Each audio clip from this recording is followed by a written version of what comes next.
Good morning, everybody. Thank you for joining us. We are thrilled to have all of you here. I know there's some concern about the snow that's going to be coming through DC, but we timed it just right. We are going to wrap up before 2 o'clock. I think actually we're going to wrap up about 1:45 this afternoon. The federal government's closing at 2, so that should be able to get all of y'all out of here before the roads get bad. So really appreciate your being here with us this morning. Welcome back to the 2025 Washington International Trade Conference. We hope you enjoyed yesterday's program, and we're pleased to have you back here with us either in person in this great venue or online. Welcome to those of you on Zoom. A reminder, if you get logged off for any reason on your Zoom link today, you can just log back in using the same link you logged in with already today. For those of you in the Reagan Building, welcome. We're delighted again to have you here. Special thanks to our sponsors for their support of this year's conference: Amazon, UPS, Trade Data Monitor, and the National Pork Producers Councils. They are our benefactors. Our executive sponsor is Business Roundtable, and our patrons, the American Apparel and Footwear Association, the National Retail Federation, Coupang, and Trade Center Management Associates, and the International Trade Center, our hosts in this lovely venue. Excited to welcome our first discussants to the stage. After they finish their presentation, we'll have a short coffee break to set our stage for the 11 a.m. panel, and then we'll have a break for lunch. We'll have about a 15-minute break. We're going to ask folks to be relatively efficient on that, so when Senator Scott comes, we can get started with that more efficiently. So I'd like to welcome to the stage now Dmitri Alperovitch and Mike Castellano. Dmitri is the co-founder and chairman of Silverado Policy Accelerator, who are doing some of the most innovative work in Washington at the intersection of trade, national security, and climate change. Dmitri is the author of the thought-provoking book, World on the Brink: How America Can Beat China in the Race to the 21st Century, and a frequent commentator on American and global security issues. Welcome, Dmitri. Thank you. Dmitri's joined in the conversation by a good friend of many of ours, Mike Castellano, the executive director of the U.S.-China Economic and Security Review Commission. Thank you, Mike, for joining us. Right. Well, thank you, Ken, and I'm very happy to be here. Thank you, Dmitri, for joining us. Ken already did the intro, so it saved me some words to talk about. But what I thought is we'd just get started, give you a few minutes to sort of level set, talk about your book, why you wrote it, some of the key takeaways you wanted to convey in the book, and then we can get into questions, and at the end, we'll open it up to the crowd. Sure. Well, thank you so much for having me. Look, the book came out in May, but I started writing it in February of 2022. Right after the outbreak of the war, Russia's war on Ukraine. And I was one of the first people to have publicly predicted that he was going to invade months before it happened. And as I was doing a retrospective after the launch of that war to see what I got right, what I got wrong, I realized that the causes of that conflict, what drove Putin to launch this ruinous invasion, were playing out in almost identical fashion in the Indo-Pacific, and I believe are driving Xi Jinping to try to invade Taiwan, likely towards the end of this decade. I think the period of 2028 through 2032 is going to be incredibly dangerous post his likely re-election in 2027, when he might be looking at potentially his last term in power. He'll be 79 in 2032. The biological clock waits on no one, and regardless of that, in the Chinese system, they don't intend to elect their leaders in their 80s. So I believe he wants to establish his legacy. Taiwan is that last critical piece that he talks about often to accomplish the rejuvenation of the Chinese nation. And the implications of a conflict over Taiwan, the implications of China taking Taiwan, are even much, much greater than they are for us with Ukraine and the conflict with Russia. So unlike Ukraine, though, we have time. This is not imminent. I don't believe this will happen this year or next year or in 27 even. China is not ready. And I don't think he's penciled a date certain in the calendar. And I do think that he's deterrable. And the premise of the book is really how do we look holistically at attempting to deter this disaster and using both military strategy, diplomatic strategy, geopolitical strategy, and economic strategy to influence his decision making. And I talk about why Taiwan is really vital to the United States, and it's not necessarily for the moral or ethical reasons of wanting to encourage Taiwan to continue to be a burgeoning democracy and so forth. That's important, but that's hardly a reason to send American troops to potentially fight for Taiwan. After all, we don't do it in many other places. But unlike Ukraine, Taiwan truly, I believe, is quite existential to U.S. interests, both economically and from a national security perspective. Taiwan, if you look at the geography, is the cork that keeps China bottled up in East China Sea and South China Sea with the islands there. And if China is able to escape that containment, it opens a path for them to dominate East Asia, one of the most vital regions in the world. In Asia, you have 40% of the world's GDP, most of the economic growth, most of the population, and allowing China to dominate that region would be incredibly detrimental to our national security, our economic security, and will likely lead to them using it as a platform for spreading their influence even further around the globe. Thanks.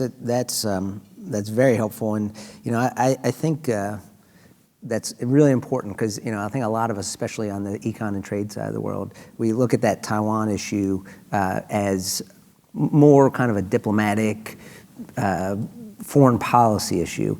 So, could you also just talk a little bit, just pull the thread a little bit more just on the economic implications. So you've talked about China dominating East Asia.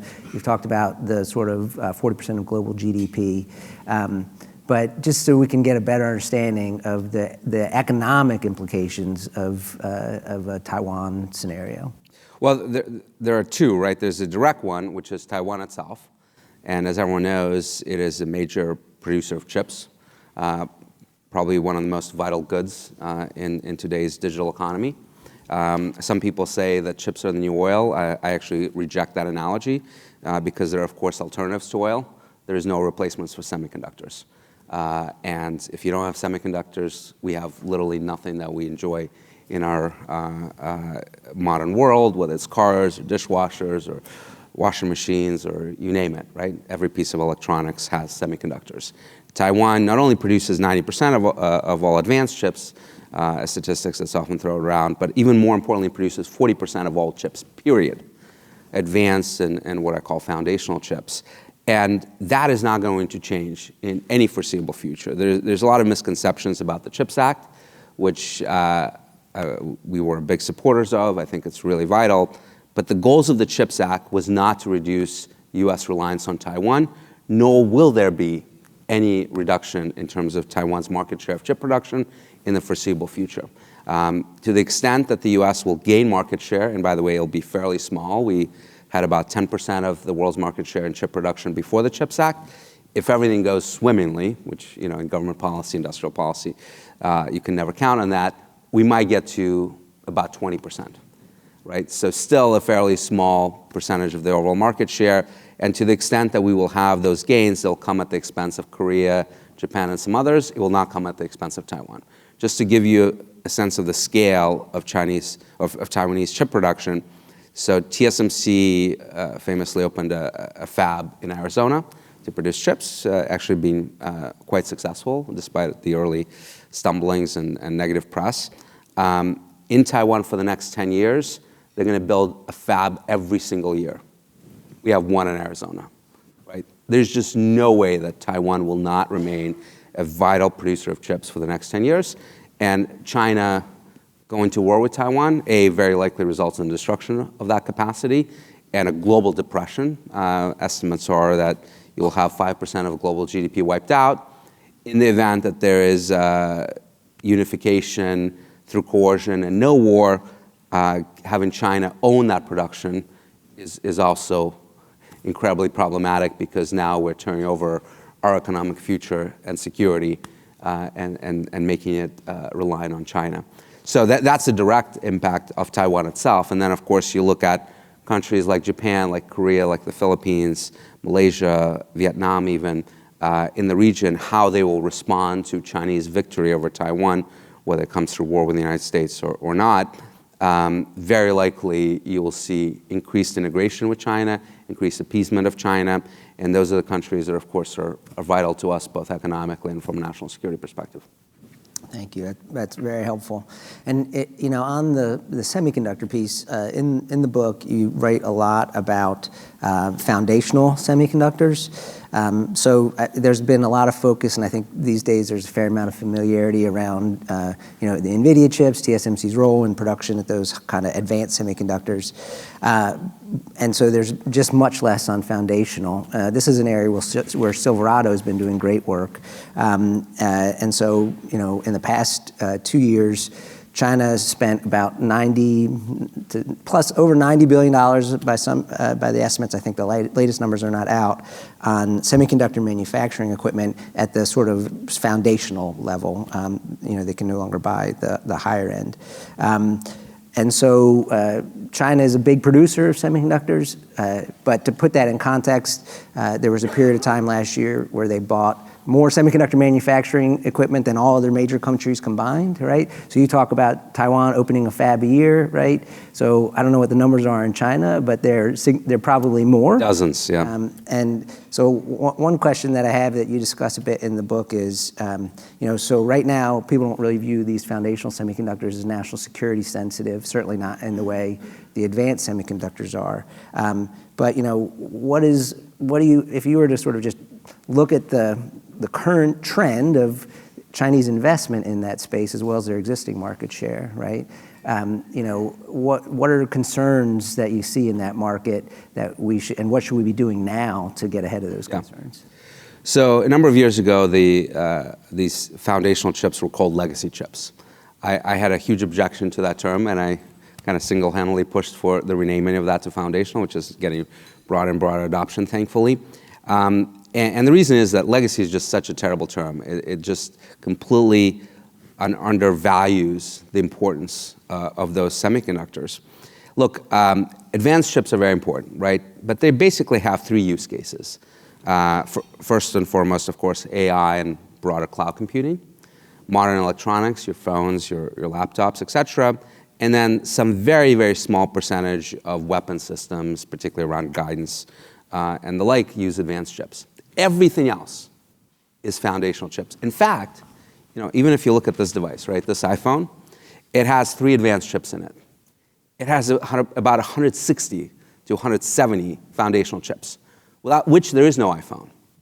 I could build you, well, not me, but someone could build you an iPhone using only foundational chips, and it will be circa, in terms of capability, 2019 level, when you thought it was still a great iPhone.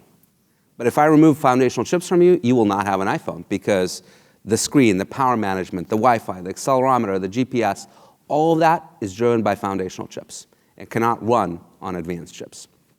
So they're vital to just about everything. AI, right? The GPU in those AI platforms is, of course, an advanced chip. But everything else around it, from power management to networking and to the screen, et cetera, is controlled by foundational chips. So I worry a great deal that in our sort of pursuit of advanced, and even the rhetoric you hear from political readers is, we have to be on the cutting edge, we have to beat Taiwan or China to 2 nanometers, 1 nanometer, et cetera. That's all fine, and I support that. But let's not lose sight of the fact that the foundational chips are also really, really critical. The analogy I use is, if you think about building materials, advanced chips are like carbon fiber, right? Yes, they're more advanced, they're more durable, more lightweight, really important. We've used them, obviously, for weapons platforms. We've used them in the commercial setting. The Boeing Dreamliner, famously, is built out of carbon fiber. But foundational chips are like steel aluminum, without which you can't build anything. Even the aforementioned Boeing Dreamliner, 30% of it is steel aluminum, right? And obviously, we have steel and aluminum tariffs going in, with the administration appreciating the fact that you can't turn over those foundational materials to China and others, and that will hugely impact the U.S. national security, even though we could corner the market on carbon fiber, right? That is foundational chips, and that is why I think that our export controls on semiconductor manufacturing equipment were designed in a too limited fashion, because they were an attempt, and by the way, kind of haphazard attempt, not even fully effective, to limit China's ability to acquire those semiconductor manufacturing equipment technologies to prevent them from manufacturing advanced chips. And it has had some success in that, not as much because of the loopholes in the export control regimes. But we basically said, foundational chips, knock yourself out, China. And what is China doing? They're investing massive amounts, hundreds of billions of dollars, in acquiring that equipment, in building fabs, trying to corner the market on foundational chips, which is going to be a huge problem. Because, by the way, in weapon systems alone, something like 98% of all chips are foundational, right? So we're missing the forest for the trees. Yes, advance is important, but foundational, I would argue, is even more important. And we're paying very little attention to that. Thanks for that. There's another area that is covered in the book. Silverado has done some additional great work on, which is critical minerals. In fact, in my view, Silverado is doing the best work out there on critical minerals. So thank you for both in the book and for your support for Silverado.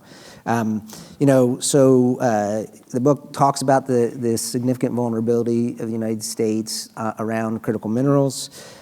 We've seen China, threatens leverage around critical minerals associated with export controls, more recently associated with the tariffs.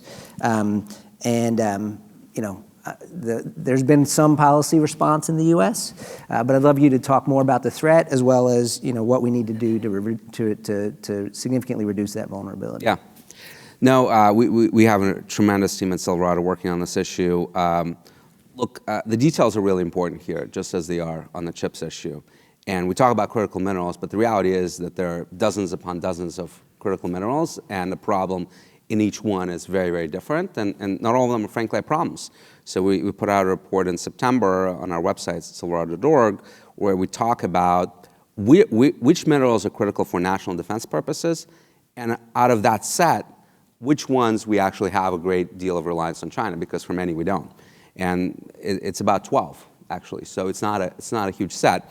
And by the way, the majority of them, it's not the mining that's the issue, because mining happens in lots of different places, and China actually does not have a lot of mining happening in China itself, and to the extent that it mines elsewhere, it's an issue, but it's not an existential issue. But the processing and refining is where you run into problems, because, again, depending on the mineral, but in a lot of these minerals, up to 90% of processing and refining is done by China. Now, the good news is that processing and refining minerals is not rocket science. It's not even chip-making science. It's actually pretty easy to do, and the technologies have been around for over 100 years in many of these cases. The issue has been political will to do permitting reform, for example, to allow us to build those facilities, and creating appropriate trade measures to make this viable and economical. Right? I talk in the book about one really interesting study, which is rare earths. So a lot of people talk about rare earths. Most people don't appreciate that we actually have an incredible rare earth mine in the United States called Mountain Pass in California, right on the border of Nevada. I visited it last year. And it is actually one of the earliest rare earth mines in the world. It has been vital to our space race in the last century, to the building of the ICBMs and many other things that we had done. And that mine actually has proven reserves that will last us and our allies for at least a century, maybe more. So we don't have an issue in terms of rare earth supply. And that mine has been producing now 15% of the world's rare earths in the last few years since it's changed ownership. Recently, the new management started refining and processing those rare earths that are coming out of the mine instead of sending them to China, as they had been doing for a long time. Guess what the Chinese started doing? The price started dropping to drive them out of business, right? There are two main rare earth processors in China, Rare Earth South and Rare Earth North. Both of them publicize their financials. They have collectively about 90% of the world's rare earth market. Both are showing losses. Why would you lose money when you have a literal monopoly? Well, it's to drive competitors like MP Materials, the company that owns the mine, in an attempt to drive them out of business, right? So that is why the tariffs that the Biden administration announced last year, and the Trump administration looks like will continue, on rare earths are vitally important, because I asked the CEO at our conference at Silverado last year, what would it take for him to process every single rare earth that's coming out of that mine here domestically? You know what the answer was? Single-digit billions, which in the grand scheme of things, in terms of the US budget, is nothing, is a rounding error. And by the way, he said, I don't even need much of that to come from the US government. If there is a fair playing field where I can produce this at market cost, at market prices, and not be undercut by subsidies from China, I can raise that in the private markets.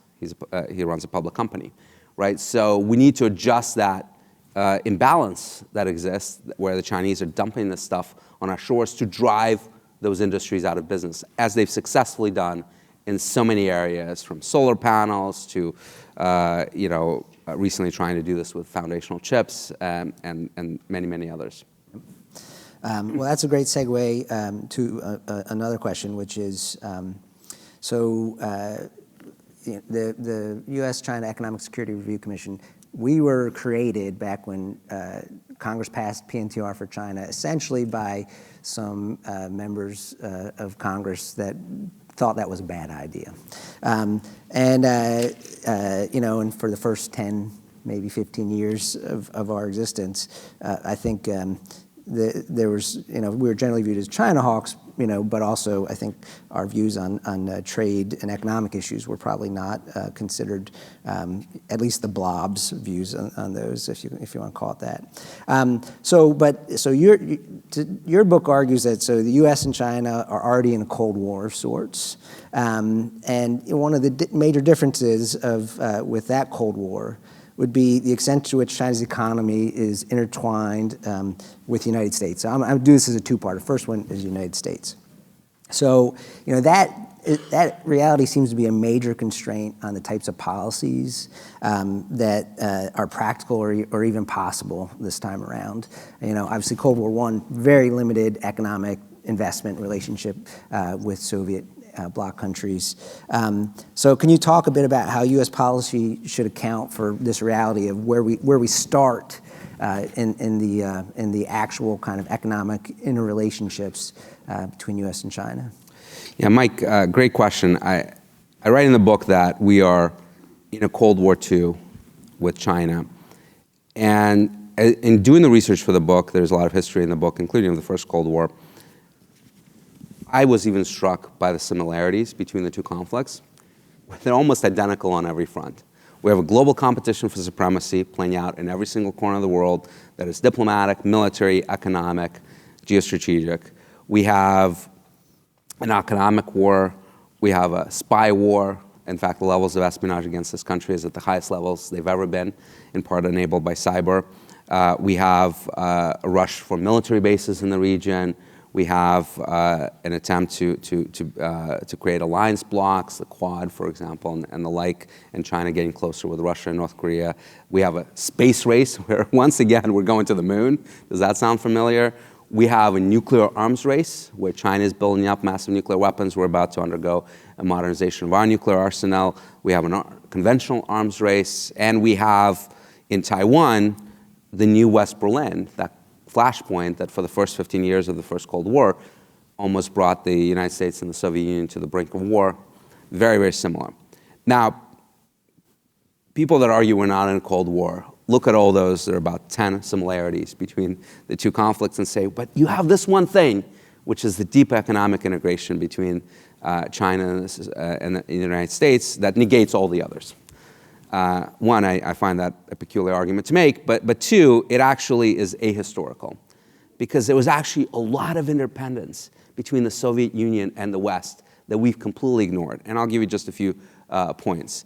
The entire car industry of the Soviet Union was built on Western technologies. In fact, if you remember the Ladas that I was born in the Soviet Union in Moscow, and my grandfather actually owned a Lada. It was built in a factory in Togliatti, a city essentially built by the Italians that came in the 60s and built with Fiat a production facility and licensed the technology to build the Ladas for. Other car makers were built off Ford factories that were brought into the Soviet Union in the 1930s. In fact, if you followed the Ukrainian war very closely, you might remember in the first phase of that war, there was a siege of the city of Mariupol in the south. And the Ukrainian defenders, as a last stand, were holding this massive steel factory, one of the largest in the world, Azovstal. Well, that factory is an exact copy of a steel factory in Gary, Indiana, at the time the largest in the world. American industrials came over to the Soviet Union, because why wouldn't you have Stalin produce steel for tanks, airplanes, and the like?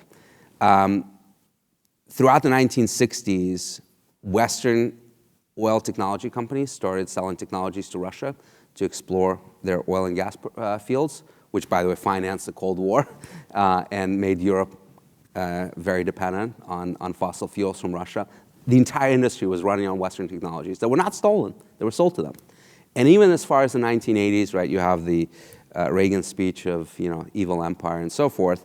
As that was going on, Western banks on Wall Street in London, in Germany, West Germany, were providing loans, vital loans to Warsaw Pact countries that were literally sustaining the economy and preventing collapse. So massive amounts of economic independence, not as much as with China, granted, but the idea that the two economies were completely disconnected and had nothing to do with each other is just totally false. In fact, one other thing, that I didn't have Coca-Cola growing up in Moscow, but I had Pepsi-Cola, because Pepsi was allowed to go in and basically barter with the Soviet Union, right? So lots of interconnections that are interesting. Now let's talk about China. So people talk about $600 billion of trade with China that exists. It is massive, right? It is a huge trading partner for us. However, the details are really important. Let's talk about Chinese imports from the United States. The top 3 imports from the United States are A, soybeans, which is a commodity, and we've seen this recently happening with even Chinese attempts to tariff Australia and their commodities. It doesn't really work, because there's a global market for commodities. So the Chinese can stop buying our soybeans and we'll start buying them from Brazil. But guess what's going to happen? The market will adjust, and whoever was buying Brazilian soybeans is going to buy ours. Right? That's exactly what happened with Australian lobster and barley and so forth. There was basically very little impact to the Australian economy, because they just redirected sales of their essential goods. More impact on wine, because Australian wine, while very good, had fewer customers, but essential goods like barley and so forth, there was virtually no impact to them despite those tariffs. So that's one. Second largest import is chips from us. They need those, so they can't exactly cut those off. Third one is passenger vehicles. Huge problem regardless of what happens in geopolitics.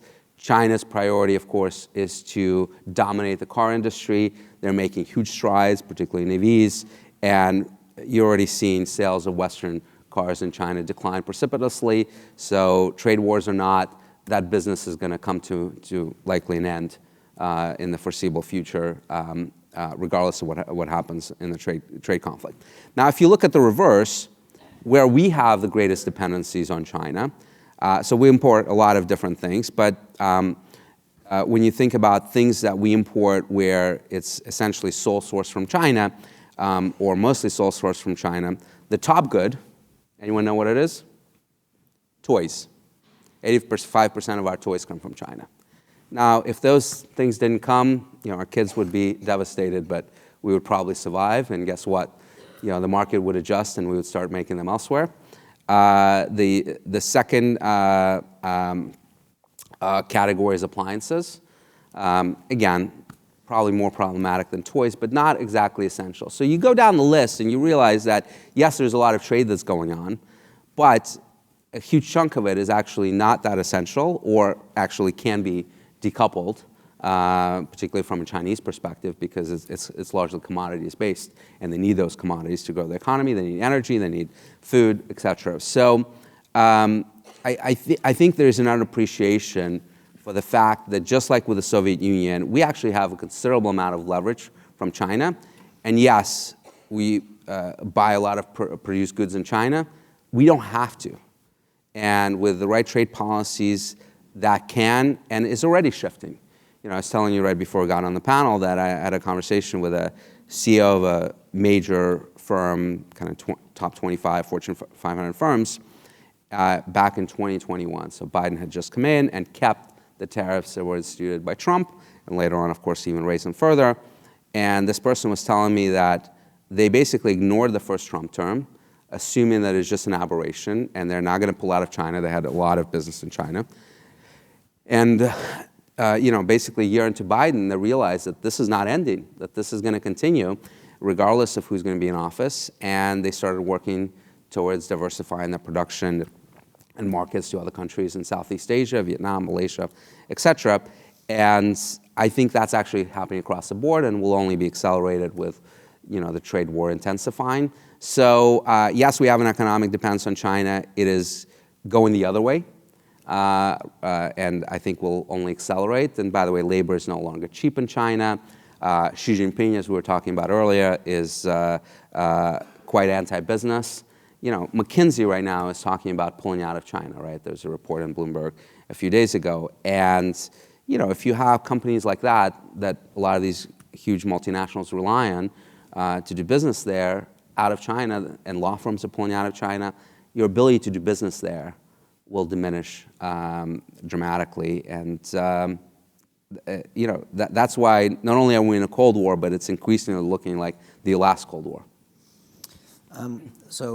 I started by saying it's a two-parter, so similar question but different frame, right? So, another big difference versus the last Cold War, and though given your answer to the previous question, maybe not as big as I think, is that most countries in the world, not just the U.S., are economically intertwined with China, right? So China is the top trading partner with more than 120 countries. That's significantly more than the U.S. is.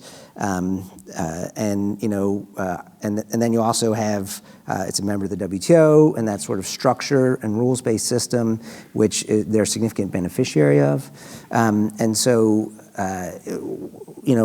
What types of policies do you think that we need to reckon with the fact that putting aside the U.S.-China relationship, right, in these third country markets, China's going to continue to be important. China's going to continue to be a competitor, right? And Chinese investment and content is going to continue to be present.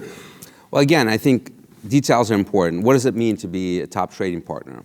In many cases, this trade is highly imbalanced, where these countries are not selling a lot to China, but are buying a lot of stuff from China, which again can be diversified much more easily.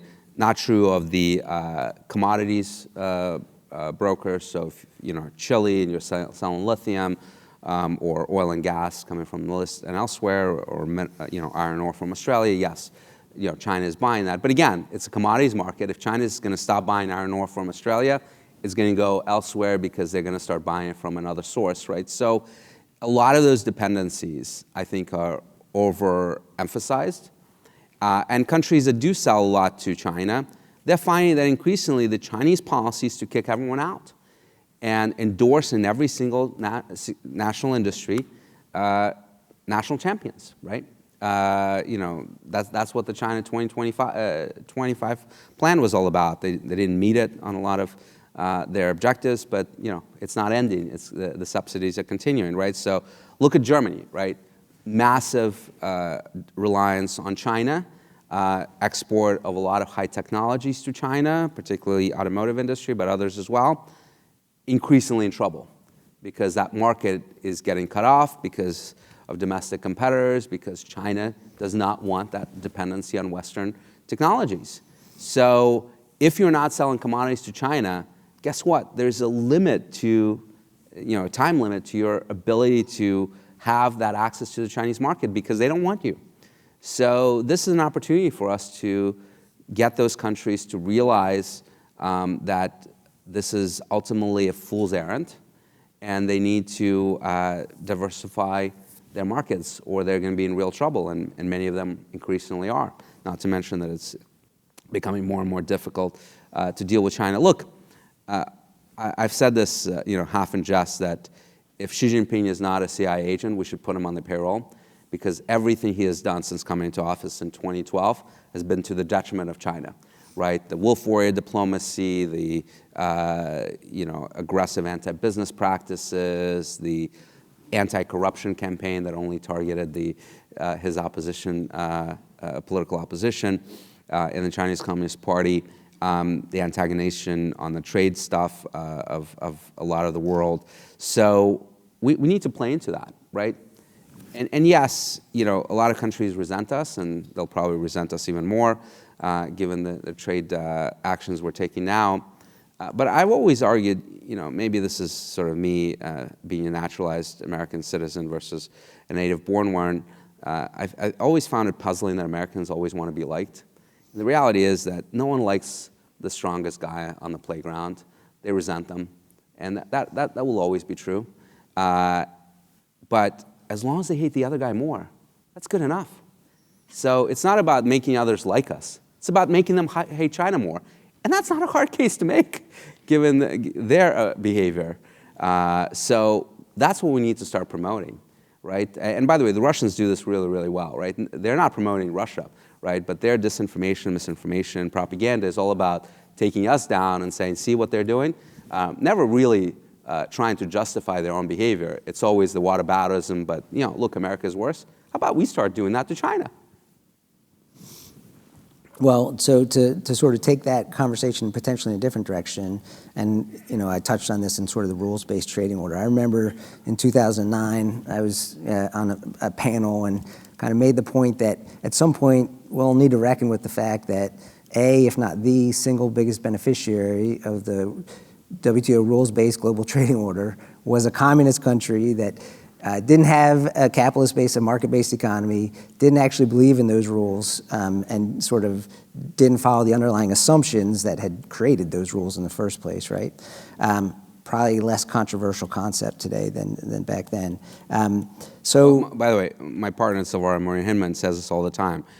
WTO was structurally created as a gentleman's club, right? Where you have rules that everyone assumes are going to be followed, with the enforcement mechanism really not being very, very effective, right? And you let in the wolf into the hen house that had no intention of behaving in a gentlemanly fashion, that would undermine from day one every single one of those rules and protections. And the system is not designed to deal with that, right? That's why I believe the WTO has become obsolete. And by the way, hasn't been able to really accomplish a major agreement, multilateral agreement, and God knows how long, fisheries aside. And we need a new system, and one that includes market-based democratic countries, not these authoritarian regimes that have no incentive and no interest in playing by the rules. So you talked before about how you made sure that legacy was no longer used. Foundational is a better word. I 100% agree with that, by the way. Can I suggest that TAME isn't the world's best acronym? You might want to come up with a better one, but could you talk a little bit more about that? I know. I struggle a lot with TAME, so this is a new framework that I'm proposing in the book, the Treaty of Allied Market Economies. I couldn't come up with a better argument, a better acronym. If someone has an idea, please, I'm certainly not married to it. But this is an idea that, and probably won't be popular in the next 4 years too much, but the idea that we need sort of an economic NATO type of organization where you can try to bring countries closer to us economically by providing them protection against aggressive coercion, right? So if you look at even just the last 10 years, you've had countries like Australia and Lithuania and Japan and so many others that have come under coercion from China in one way or another, either export controls or tariffs or other types of economic coercion.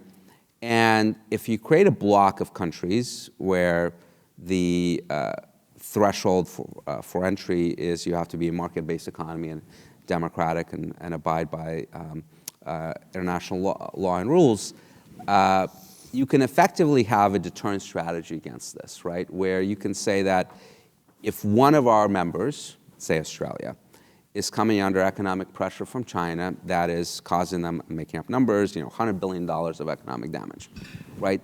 Then the alliance will reciprocate against the aggressor in the proportional way to try to cause $100 billion of damage to them and distribute it proportionally across the GDPs of the alliance. So obviously the US, as the biggest country in the bloc, would be on the hook for most of the retaliation, but everyone would have to find a way, and it can be completely asymmetrical, right? So if they're tariffing barley from Australia, each country has to find a way to punish China one way or another on imports or exports to cause them proportional amount of damage. And I think that would actually not only bring countries closer together, but moderate Chinese behavior, because they would be much more hesitant to take on a huge economic bloc like that. Just like you haven't seen anyone really take on NATO in the military context for the same reason, because it's too powerful, right? So, and it will actually become a magnet for others wanting to join, just as NATO has become in Europe, where all these countries are rushing to join this alliance and have rushed in the last 20 years. You'll have the same situation happening there. Now, would we be willing to use our economic power in that way to protect others? It's probably becoming less politically popular, but I think would be a very powerful concept that would give us a huge leg up on China and expand the strength of our alliances. And I'll just say the overarching point, I think, here is kind of rethinking these broader international structures around the reality of what we're in. By the way, MATE, market-aligned treaty economies. How about that? A little bit better. I'm a chess player, so I love that. So let's open it up to questions from the audience. Boy, that was quick. So someone's got an eager beaver up there. Someone want to bring over right here in front, or oh. Shall I go over there? She come over here. It's going to come to you. Don't worry. Please identify yourself. I'm Barbara Bowie Whitman. Because you were preparing to make a presentation this morning, you might not have had time to look at the Wall Street Journal. But there's a very interesting article by Walter Russell Mead. The headline says, "Trump outsmarts China on green energy." And the little bit that's picked up in the highlighted part says, "By dismantling the net zero agenda, he ramps up economic pressure on Beijing." Very interesting analysis. You might not have had time to read it, but at first confrontation, what do you think of those ideas? Well, I haven't read it, so I don't know. But look, a transition, an energy transition, is going to happen one way or another.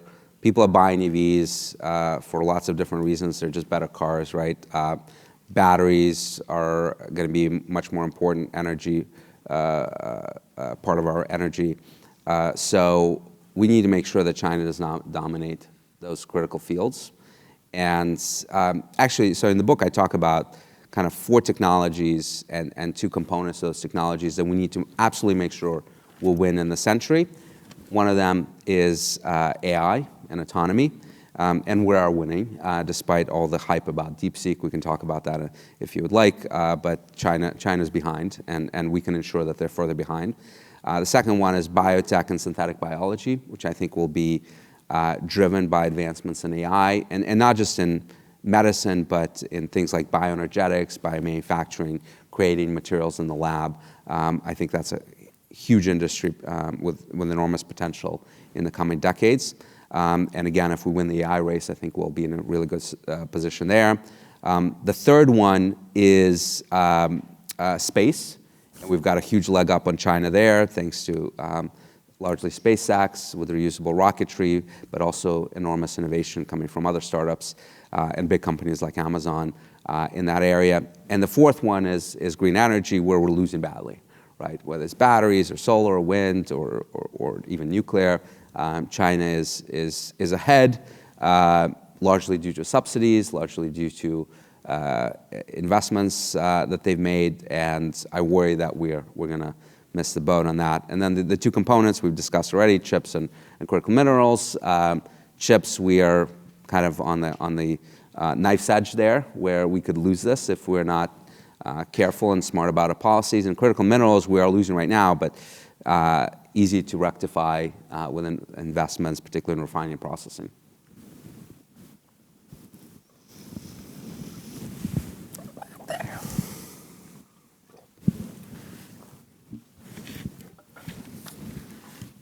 Hi, thanks. Chris Smith. Is China proof that mercantilism works? No, I think it does work. I think that if you don't punish countries that violate the rules, it's like the bully on the playground. They're going to keep bullying people until they're stopped, right? And, human nature has not gone out the window in the last 100 years. And, we've kind of deluded ourselves into thinking that the might is no longer important, whether it's economic might or military might, and everyone's just going to abide by international law or rules of trade. And countries that don't have to and believe they're strong enough to ignore it and won't be punished for it have done so, whether it's Russia invading Ukraine, whether it's China on trade, or even South China Sea incursions and the like. So we need to get back to realizing that raw power matters, and we need to use it in a smart way to push back and to contain those aggressors and punish them for mercantilism or for other things, and then it will stop working. Hi there. My name is Erin. I work in the Office of Consumer Goods at the International Trade Administration, and until 2 weeks ago, I actually covered the toys and games portfolio for our office. So I wanted to kind of talk a little bit about that and ask you a question in regard to what you said, specifically the phrase, "we don't need to make it there." So we work with the larger corporations in the toy and game sector, the ones that we all know, big American companies like Mattel, but we also have met with, within this portfolio, we also cover baby products, and we've met with smaller companies that are trying to that are manufacturing primarily in China. And what these companies all tell us, as you would expect, based on, the bottom line, is that decoupling from China is not realistic. The larger companies have made investments in Vietnam, Malaysia, Indonesia to produce within those markets, and they have moved slightly out of China, but they say that realistically they can't decouple based on the infrastructure there, and also the complete lack of infrastructure within the United States. We have, I believe, one company producing toys in the United States in Michigan that creates kind of crude plastic toys. They aren't the advanced toys that you see today. So my question is, you talk about decoupling. In your opinion, what would you see as a potential strategy looking at something like toys where we're so dependent on China for moving in that direction? It's not a strategic sector. The US government doesn't like to touch it because it's so heavily dependent with China right now. And, when we look at sectors like that, consumer goods, which are so dependent on China right now for production, how do we decouple and how do we look at that? Yeah. So a couple things. So first of all, I'm actually not in favor of decoupling. I coined this phrase in the book. Again, may not be the best phrase. It's the best one I could come up with. Unidirectional entanglement is what we want, right? We want China to be more dependent on us and for us to be less dependent on China on critical industries. Toys is not one of them. I don't have any issues with making toys in China because, if God forbid war comes and we don't import toys from China, I'm not that concerned, right? So other issues, absolutely, we need to diversify. And by the way, when I say diversify, I don't mean in the US.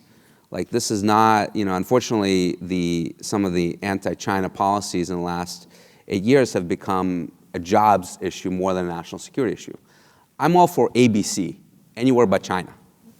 I don't actually care where. It could be Vietnam, it could be Malaysia, it could be India, it could be Indonesia, it could be lots of places. Sure, it would be nice to have it in the US, but as you said, a lot of it is not realistic. Maybe with automation in factories, more of it will come to the United States, but by the way, probably without major jobs. So, you've got the trade-offs taking place there. But as long as it's coming out of China, particularly for strategic industries, that's how it'd be anywhere else. Tariffs are effective at driving that change. And I can tell you that I've spent time with a lot of these companies too, consumer good companies, and when you start thinking about 35% tariffs, when you start going higher, 50, 60, as President Trump has said in the past, that's when suddenly what has been untenable in the past becomes tenable because it's no longer affordable to manufacture in China. And guess what? Yes, it's hard to move that infrastructure, but it's not impossible. They build it in China. They could build it elsewhere. It'll take time. There's no silver bullet to this. It won't happen overnight, and it'll be costly, but it will happen, and it's happening already. So much of that production is moving, and from other industries has moved out of China, in part because, by the way, it's becoming more difficult to work in China as a company because labor costs have gone up, right? So just naturally, economics are driving people to go elsewhere and look elsewhere. So it looks like by Ken's location, I take it that we are out of time. We are. I apologize for having to cut this short, but we want to keep to our schedule today. Really appreciate the thought-provoking conversation. For those of you who don't follow Dmitri on social media, I do. I've got notifications for two things on social media, the Capitol Weather Gang and Dmitri. Wow. Find out where the storms are coming from, both metaphorically and really. But thank you very much, Dmitri. Mike, thank you so much for joining us. We're going to have a short break for about 10 minutes to let us reset the stage for our panel discussion, and then we're going to get restarted promptly at 11. So thank you for bearing with us, and we will get the stage reset and get restarted. Thank you, Dmitri and Mike.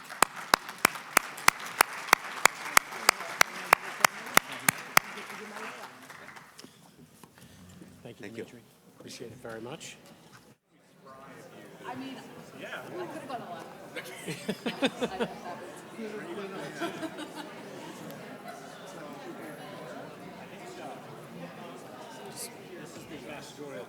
Stay.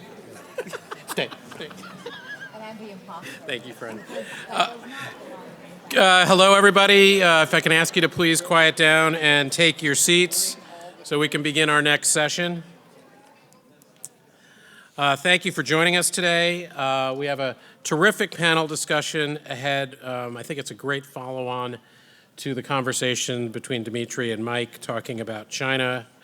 And I'd like to introduce our panel, Jonathan Gold, Vice President of Supply Chain and Customs Policy at the National Retail Federation, one of our conference sponsors.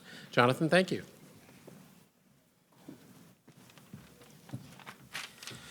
Thanks, Ken. NRF is pleased once again to sponsor WIDA's Trade Conference. We have a great job, Ken, Diego, and the rest of the WIDA team of putting together such a great event. I'm pleased to introduce this next session, China's global reach and regaining American leadership in the Global South. As the administration and Congress continue to focus on China-related issues, how U.S. competes for influence matters for U.S. companies who are looking to diversify with our partners in the Global South. We must be engaged not just for trade purposes, but as we try to tackle immigration as well. American engagement in the region is essential to support jobs and the opportunities that people are looking for. So with that, as Ken said, we have a great lineup today. We have the Honorable Nazak Nikatakara, Ambassador Ted Osius, Ambassador Brian Nichols, Arun Venkataramaran, and our moderator, Kelly Meeman. Great, thank you so much. Honored to be here with this panel here today. We're going to try to address China's role in the Global South. The shift in U.S. trade policy over the last 15 years or so has really taken place in great measure because of China's rise and because of the concerns about national security and concerns about economic security, and those becoming increasingly intertwined. And we saw different administrations approaching that in different ways, right? The Obama administration, at least 2.0, pursuing TPP, RIP TPP, and then the Trump administration 1.0, really ripping off the Band-Aid when it came to China and concerns about them not following the global trade order rules and their pursuit of the 301. So we thought it'd be interesting to hear from our various distinguished speakers here what they've seen and what we can think about doing as a policy response to the current reality as it sits here today. So Arun, given that you were jetting around the world for the Department of Commerce only 22 days ago, really wanted to hear from you because you were traveling all over the world representing the U.S. What did you see? I feel like it's almost a tired talking point that the U.S. has lost ground to China and the Global South. But try to give us a fingertip sense of what you saw and the situation that you think we're confronting right now. Sure. Thanks, Kelly. And let me thank Ken, Diego, the whole WIDA team for allowing me to join this incredibly distinguished panel, and I'll try to live up to the reputation of my friends nearby to look forward to a stimulating discussion. I did just end this job, and it really was the best job in the world to have the privilege of representing the United States and advancing U.S. commercial interests and working with the most incredible, dedicated team of professionals who wake up every day trying to advance U.S. commercial interests and ensure our long-term economic and national security by doing so. And everywhere I traveled, I was actually quite surprised the reception we got, because what could not have been more clear wherever I went, friend, foe, in between, the reality was that countries and foreign companies want our business more than ever. We have so many counterparts, both in the government and in the private sectors overseas, who are not only open to American goods and services, but in many ways, have a preference for those American goods and services and for the quality and innovation that Brand USA stands for. But we need to do ultimately a better job of helping those partners make that choice so that they make that choice in our favor.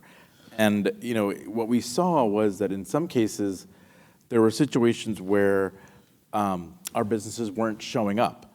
There were deals that were left on the table, there were tenders that were left out, and we did not step up, we didn't participate, and we can certainly get into the reasons for that. But there were, whether you're talking about dredging projects in Latin America, mineral extraction and processing in Africa, road and port development in Asia, time after time, would hear from our partners that they want American companies.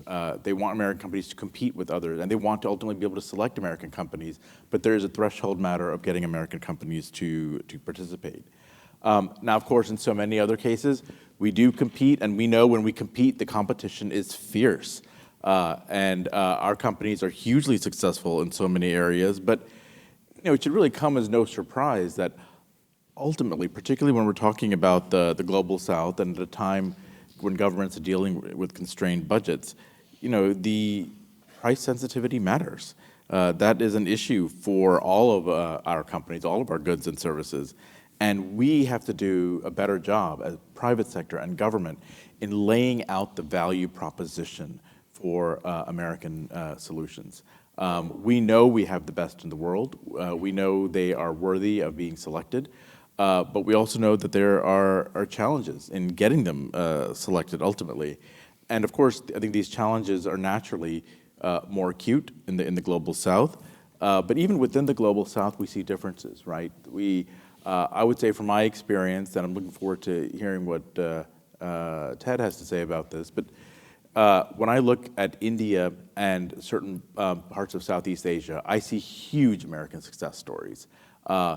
In many ways in India, we're really buffeted by the fact that Prime Minister Modi's early recognition of the need to secure supply chains in that country, frankly, ahead of us, in ways that created more opportunities for American companies, where American companies have been in India but have been able to double down because of the actions the Indian government has taken that have made India a more attractive environment for American companies to do business in. So there's some bright spots there, but those bright spots, from what I saw, were really more the exception that proved the rule. I know we're talking about the Global South, but I just want to make sure we don't forget Europe in this broader conversation, because we do need to remember that when we are talking about Europe, the competition with China in Europe and our efforts to outcompete China are just as fierce as they are anywhere in the world. Sounds crazy, but the truth is, when we have, for example, a member of the European Union that feels compelled to select Chinese security equipment over American security equipment because of budgetary reasons, we've got a problem. If we are losing that game in Europe, needless to say, we are just sucking eggs elsewhere. So we've got to figure out how to do better on that front. So what do we need to do then? How do we get to a point where we can support our companies where they have to compete with China on all fronts? And I think we first have to acknowledge just two realities to this. One is that shapes sort of how we ultimately respond. The first is the obvious that we all know, the recognition that unlike China, we don't control where our companies go. We don't control where they do business, whom they do business with. We have certain exceptional cases where we do put limitations, but as a general rule, we can't dictate where our companies go. But the second point is that we have to remember equally sort of at the front of our mind is that American goods and services, and especially our outbound investment, is increasingly, these are critical solutions for most of the development needs of the entire world. We have answers for virtually every development problem that countries in the global south are facing. And by virtue of that, we also have to recognize, first and foremost, that it is as a government, it is in our strategic interest for our companies to be the partners of choice for each of those global development problems. We should want all of our partners around the world to come to American companies first and foremost, and we need to figure out how to do that. Now, what does that mean? Well, this means a couple of things in my mind. Means we need to educate our companies about, especially the micro, small, and medium-sized enterprises, about the opportunities that exist in these foreign markets. There is no substitute for the on-the-ground market intelligence that commercial officers bring back to companies across the United States. Nothing can replace that. And when you have a situation where China has 3 times as many officers supporting their companies as we do, we're constantly in an uphill battle, and we've got to do better at meeting that need. We also, I think, need to make sure that and recognize that just because there are opportunities, it doesn't mean they're all commercially viable, right? Like, we know that our companies, again, we don't dictate where our companies go. They have to have a return on investment. They have to be able to create win-win commercial outcomes with each of their sales. And so we have to figure out, how do we help our companies do that? Because if our companies are not able to sell at prices that both produce meaningful profits and are within the range that governments can afford to spend, if we don't hit that sweet spot, we're not going to succeed.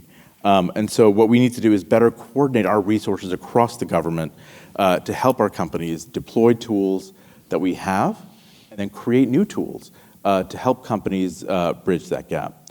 The last thing I would say on this point is just that there's instances where we're not going to bridge that gap. There are sectors and subsectors where we are not as active as we would like to be. We still can't cede the ground to the Chinese or others. We have to work more closely with our partners to figure out how can we strategically partner our private sector with private sectors from other countries to create the solutions where we might not have an obvious American solution, but where working together with partners in like-minded countries, we can create solutions that the Global South can look to, so it's not always the natural default to China. Well, thank you, Arun. So Ted, Southeast Asia is probably the piece of real estate that most has national security and in some cases sovereignty concerns around the China question.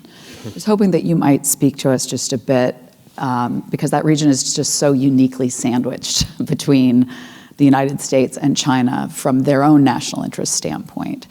How does the region just generally view our efforts to try to be or become the partner of choice in Southeast Asia?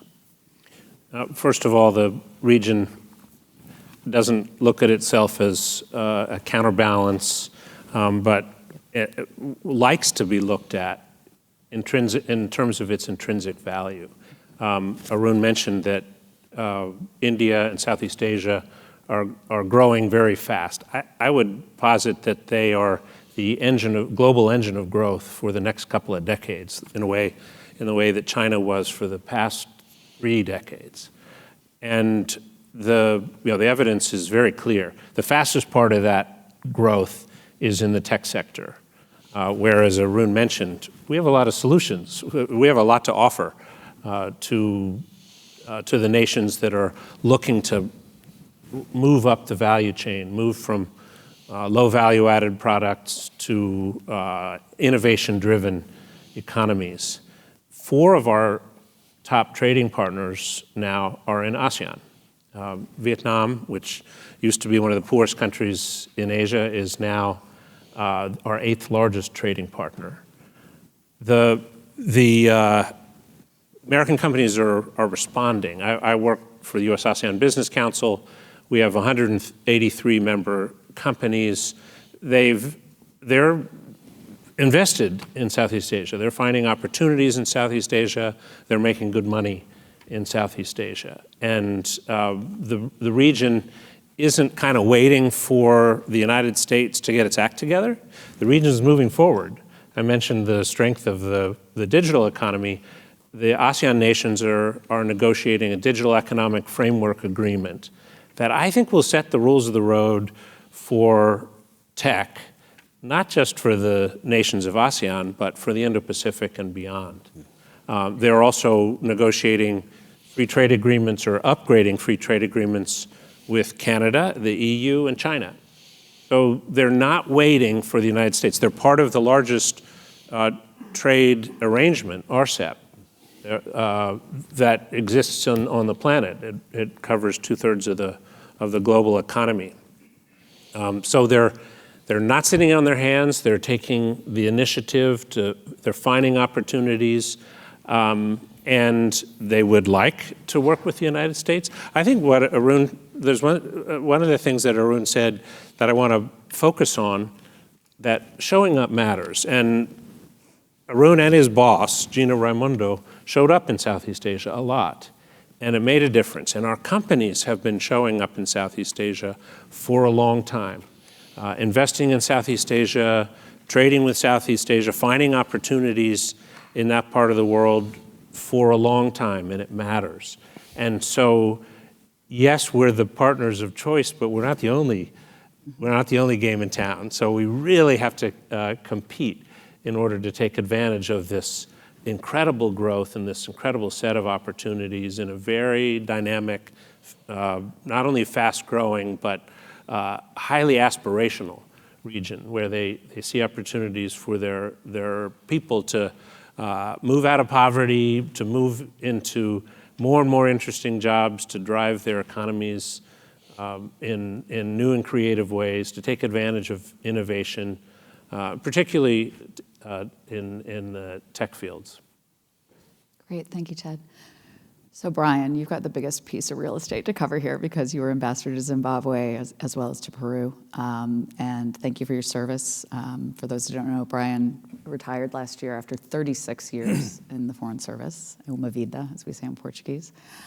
Would love to hear from you as far as, what have you observed firsthand as far as, how much ground have we lost in the Global South, in this part of the Global South, in Africa and in Latin America?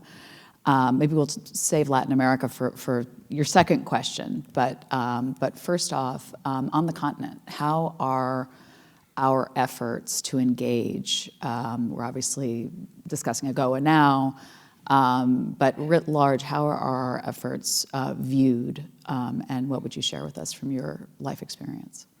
Well, thank you, Kelly, and let me just stress that I was only 4 when I joined the Foreign Service, so I still feel like I've got a lot in me. We assumed. First of all, don't hate the player, hate the game. We have to show up, as both the predecessors have stated. We've got to be there on the continent. And I hear the same things from African partners as I do from Latin American partners, that they would love to see a U.S. presence on the ground. And when you look around Africa, you see gaps at the ambassadorial level in country after country. And we've got to staff those posts, and we've got people waiting for confirmation for 400 days or more.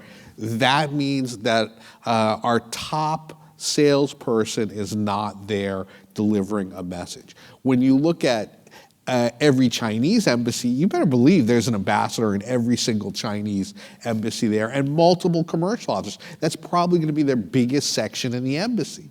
We need, maybe we don't need to match that level, but we need to be there with a commercial presence as well as economic officers to deliver.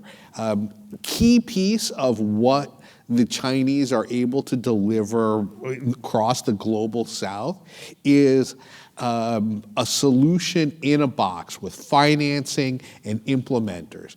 And when we are successful in things like the Lobito Corridor, it's because we're bringing financing and an entire package along with the key U.S. implementing partners to make sure that projects are successful.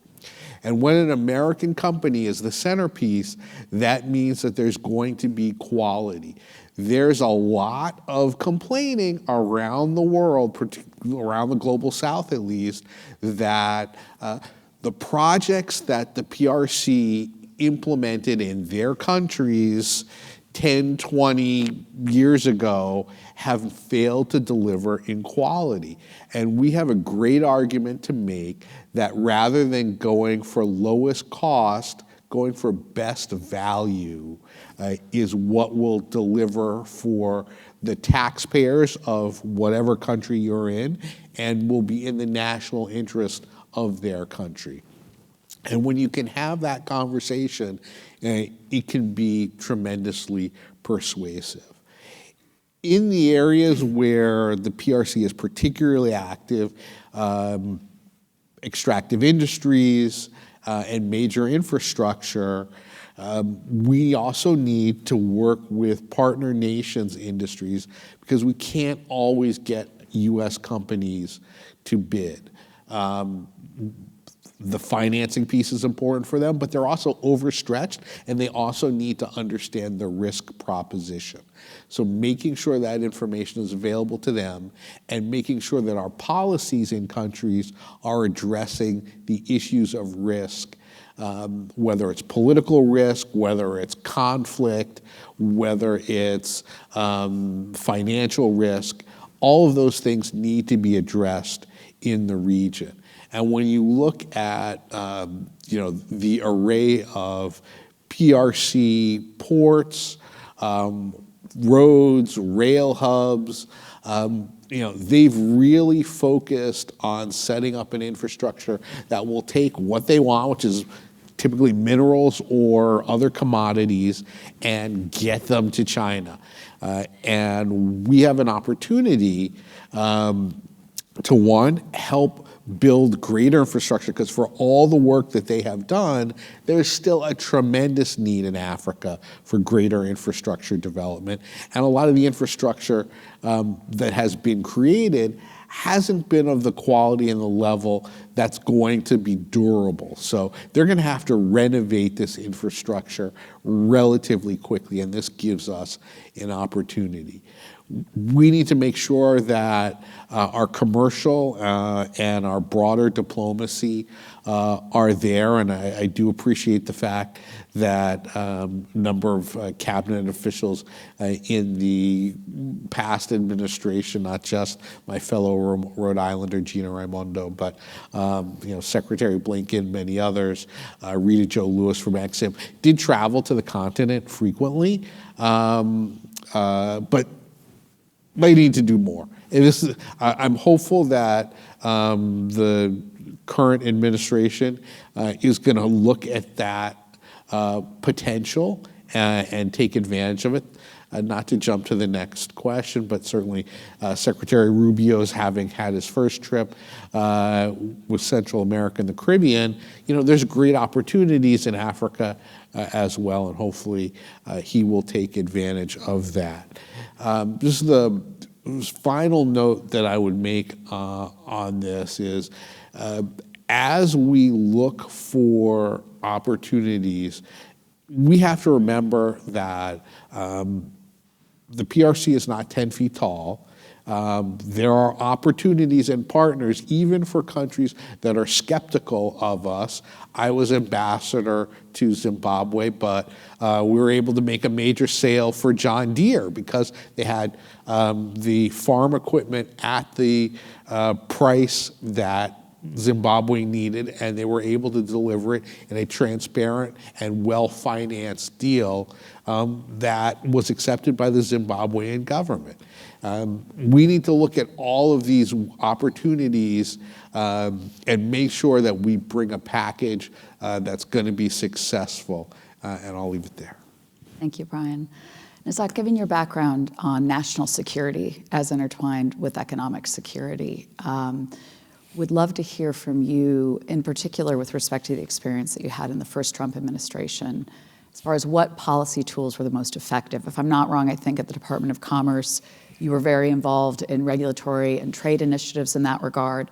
But given that Brian spoke to the financing piece, would love to hear anything else that you'd have to share with respect to that, be it EXIM, DFC, angles, et cetera.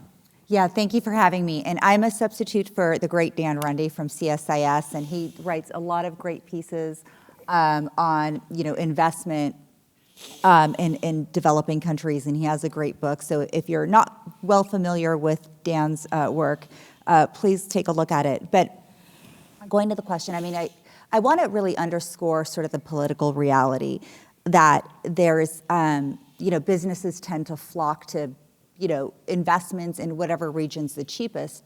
But then there's also the reality that there's some regions in the world that are maybe a little bit geopolitically unstable than others, right?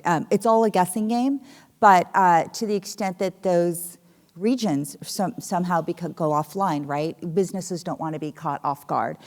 So just in terms of development, diversification, I think is key. And I want to start answering this question with a phone call I got a few years ago. A law school colleague who was former LAPD bomb squad, real decent guy, I trust everything. He's works in the Latin American region. And he called and he said, I hadn't talked to him for 20 plus years.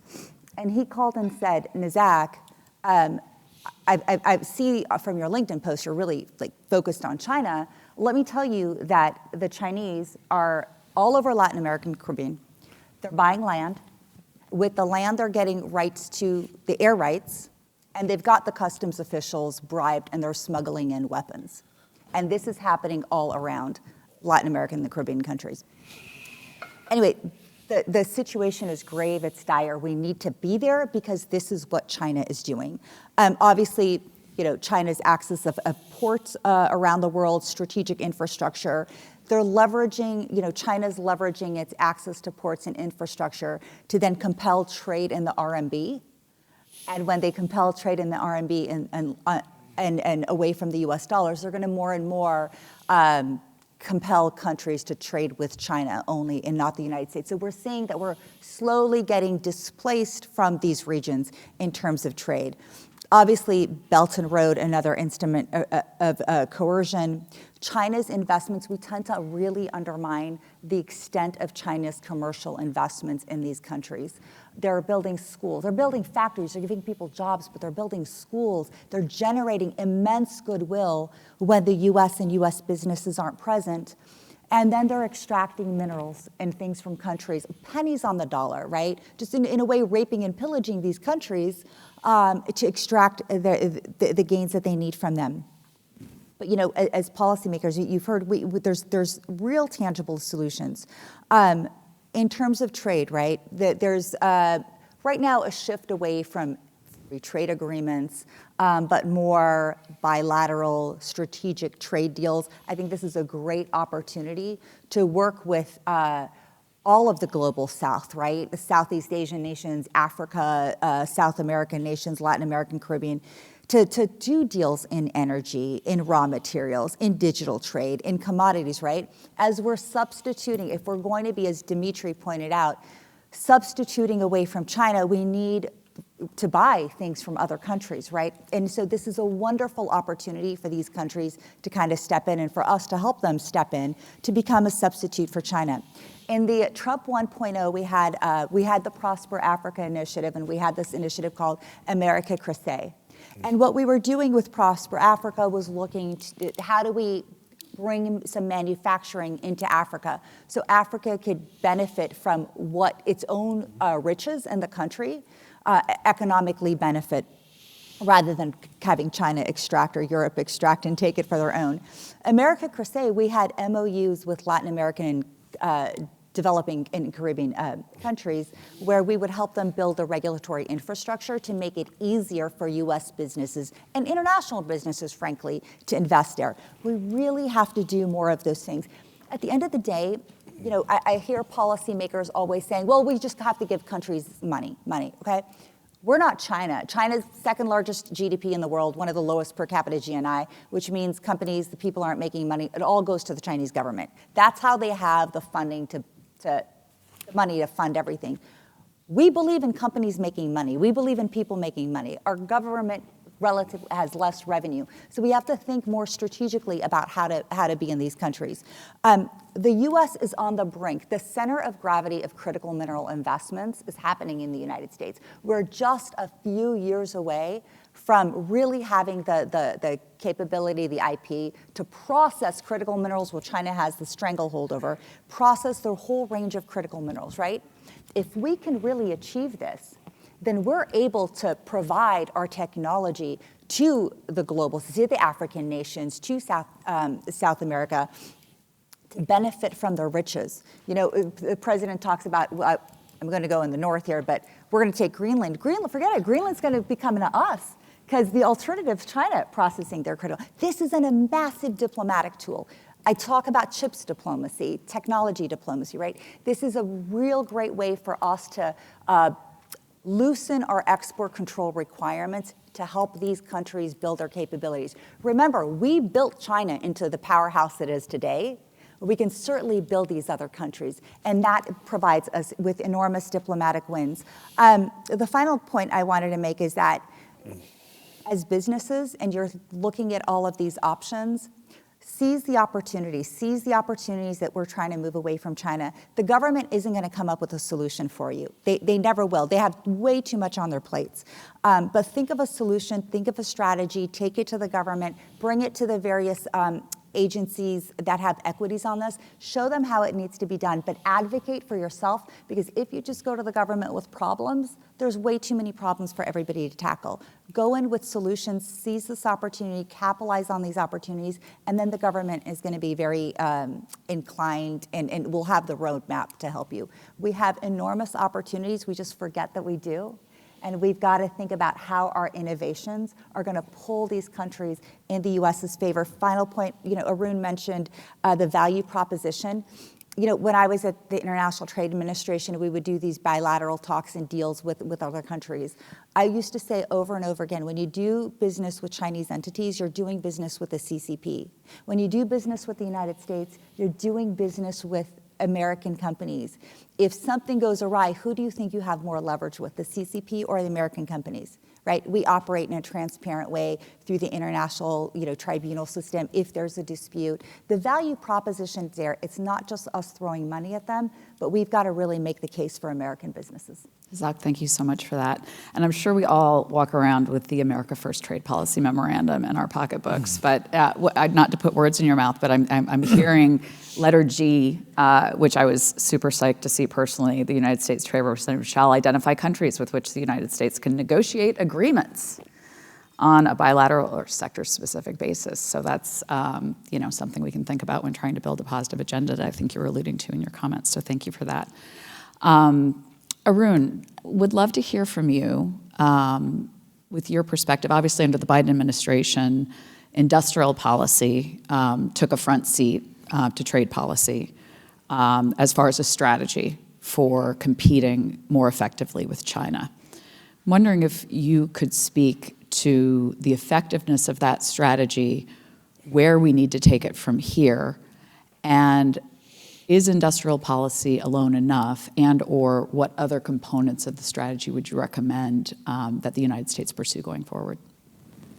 Yeah, the first thing I would say is that I'm happy to see that we are in a place where we're moving past stale philosophical debates about free markets versus other, like the reality is we all live in a world now where we recognize that governments influence and shape the markets in which business operates, and that government has a role to play, and that we need to figure out what that appropriate role is, and to also recognize that the government has to, because of its influence, we have to shape that influence in a way, and in certain sectors, that means really shaping it in a way that enhances our long-term economic and national security.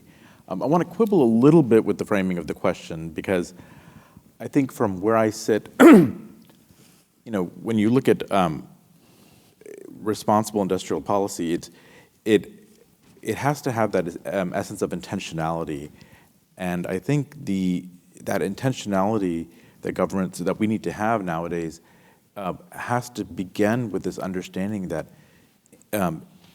done properly, healthy industrial policy is and must be a holistic enterprise. Industrial policy is not subsidy policy, right?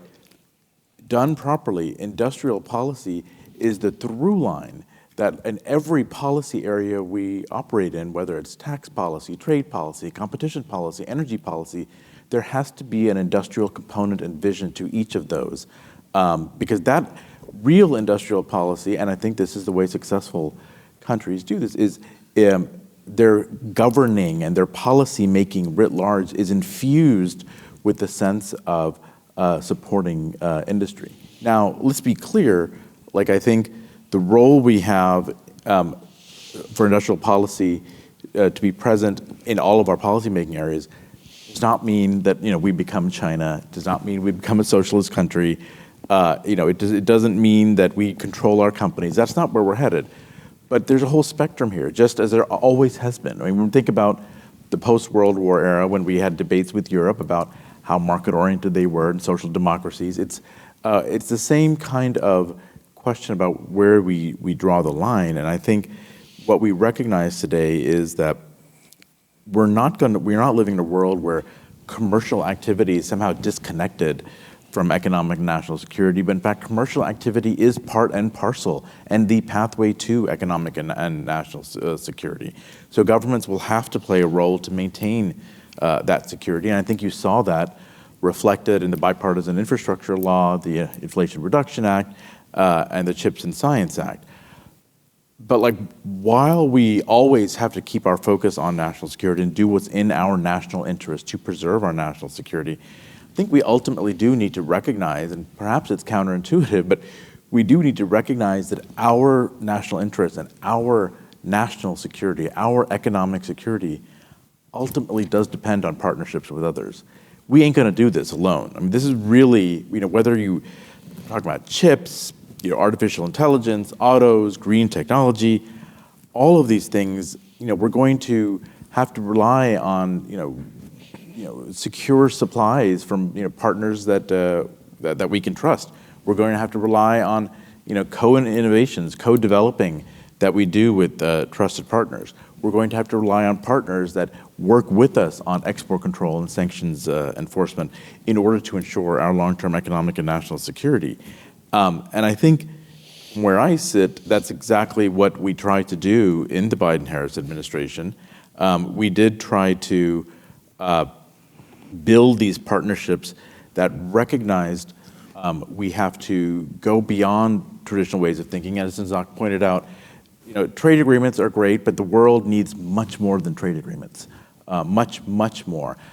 What the world needs, we're still trying to figure that out. There was a lot of, I think, criticism and concern about some of the approaches the Biden administration was taking, but we were very much trying to figure out what are the different vehicles and tools that we can use to get the kinds of partnerships that Nizak was talking about that go beyond the trade agreements. And so we did do things like the Indo-Pacific Economic Framework, the Mineral Security Partnership. We did make active and aggressive use of our Defense Production Act to partner with Canadian and UK companies. We did do negotiations on critical minerals agreements. We did brand new commercial investment partnerships in Africa. And I think we did semiconductor partnerships in Costa Rica and India. We enhanced our partnerships on export controls with a bunch of countries. All of these, what's the through line through all of these is that in each of these areas, we brought, as much as we could, the full extent of the USG interagency and USG tools to bear, and that included, commercial matchmaking and policy alignment, export and investment project financing, development assistance, technical and policy know-how. I think we moved us in the right direction. We did not go nearly far enough for where we needed to go. I'll quickly highlight just two things that I think we should have and could have done better, could have done more of. One is, while I agree with Nizak that these traditional trade agreements are not the only way to go, I would emphasize that they're not the only way to go, but they are a part of the way to get there. Market access still matters. Trade agreements, setting rules with our partners, setting those rules of the road still matters. And we need to do a much better job selling the case for trade agreements with the United States. It doesn't mean they have to look exactly like the trade agreements we've done before. In fact, to the contrary, I think the efforts the last two administrations have made have a number of elements that can and should be incorporated into modern trade agreements that look very different. The other thing that I think we need to do a lot better on is that coordination across the interagency. Having, whether it's DFC, XM, Prosper Africa, I think was a great initiative that I think needs to be built upon and seen in some ways as a type of model that can be reflected on how we can harness our energies across the U.S. government. But we need to have a much more focused effort on that because China does. Absolutely. Ted, the next question for you is more with your U.S.-ASEAN Business Council hat on, which you lead. So you are working with companies throughout the region and seeing what opportunities and challenges they face. Would love to hear from you, whatever you're able to share, as far as real stories of what U.S. companies are facing in region, where we've lost ground, where we're missing the boat, and what can be done about that in your view.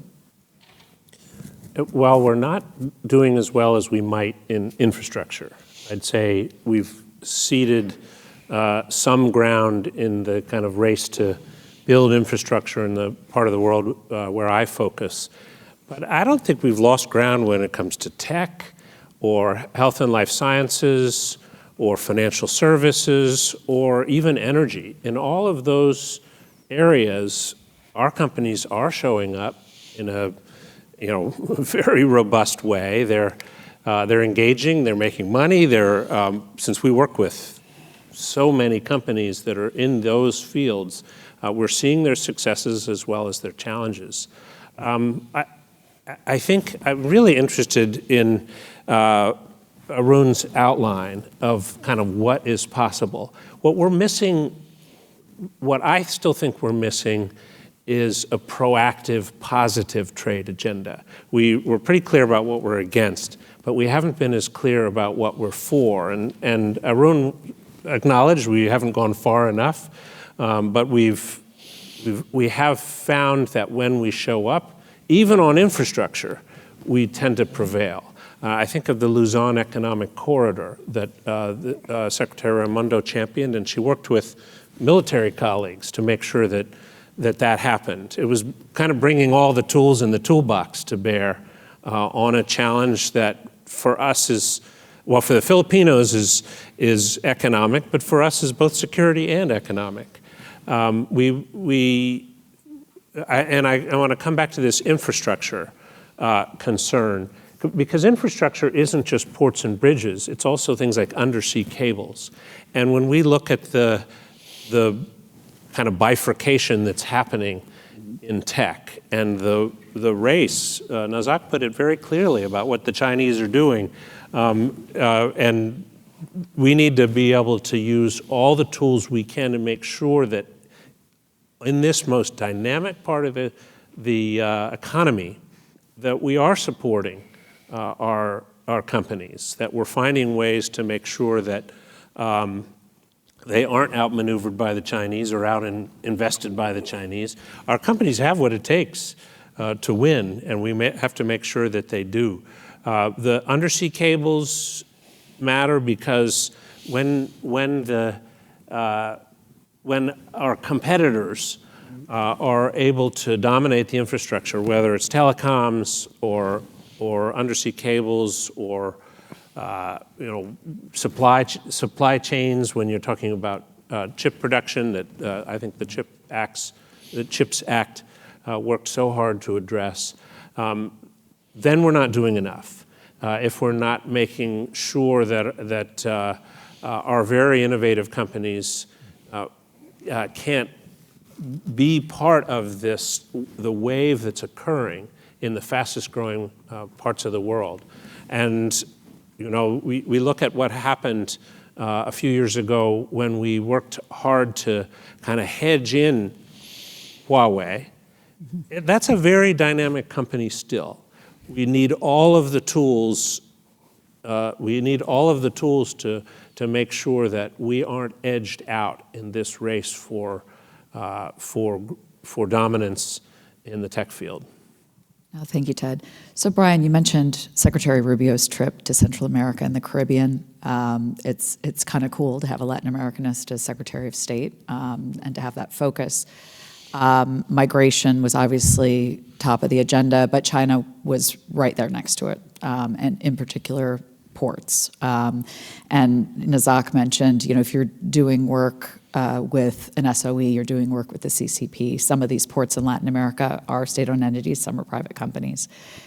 What can you tell us about the trip and what it taught us about kind of the approach towards China that we are taking and should be taking in the Americas? Well, I think it's incredibly positive that it happened as the first trip. I think that our engagement with the countries that Secretary Rubio visited is very important. And it was interesting to me that he was visiting countries that want to be close to the United States. Their aspiration is a close relationship. In Panama, you've got a center-right government that views the United States as its indispensable partner. And I think that they were surprised by some of the statements that came out of the administration, given what they expected entering into this relationship. But we saw that they are very much open to looking at ways to increase the U.S. presence there. We already have a tremendous financial, tremendous commercial relationship with that country. And if you move up the isthmus, look at Costa Rica, we're similarly inclined leader. You've got a country that has decided to partner with the United States on technology, that's changed its laws to only accept trusted vendors, that's changed its laws for best value bidding. It's kept Huawei out of 5G in Costa Rica. Those are the kinds of measures that I think are important. But in the same vein, U.S. investment in Costa Rica continues to be robust because they have a level of transparency and reliability that means you can do semiconductor production in Costa Rica. You can do advanced pharmaceutical production in Costa Rica. You can have major bio and agro-tech companies operating there. And that's a win-win because it keeps those companies closer to the United States and engaged in our trade relationship. Again, similarly, the Dominican Republic. These are, and also Guatemala. I mean, Guatemala is a country where they really view the United States as their essential partner. But we also have to engage those countries that may have less commitment to that relationship, and that means traveling throughout the region and swing back to Africa. I think it's crucial that we demonstrate our presence there and bring the full range of U.S. Tools to bear in both regions. The port infrastructure piece I want to come back to. If we bring the financial tools to bear, that's going to help American companies make these multi-billion-dollar, multi-year investments. When we were in Peru for APEC last year, Xi Jinping went to Chancay, about 80 miles north of Lima, to inaugurate the port there. And the Chinese have numerous major mining projects in Peru.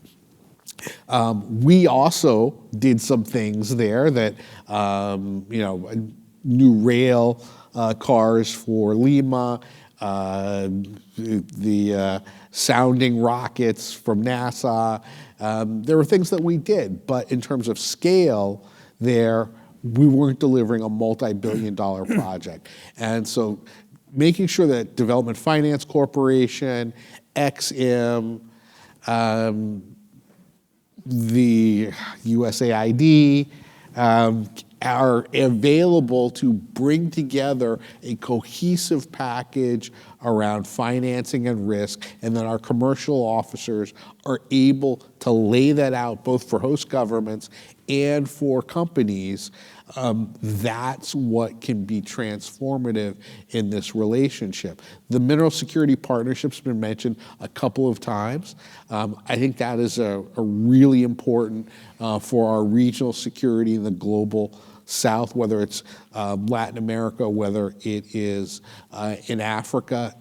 There is a moment in time to pivot to greater U.S. access, and if we don't do it right now, we're going to be shut out of critical minerals. We've made progress, but we need to do more. Thank you, Brian.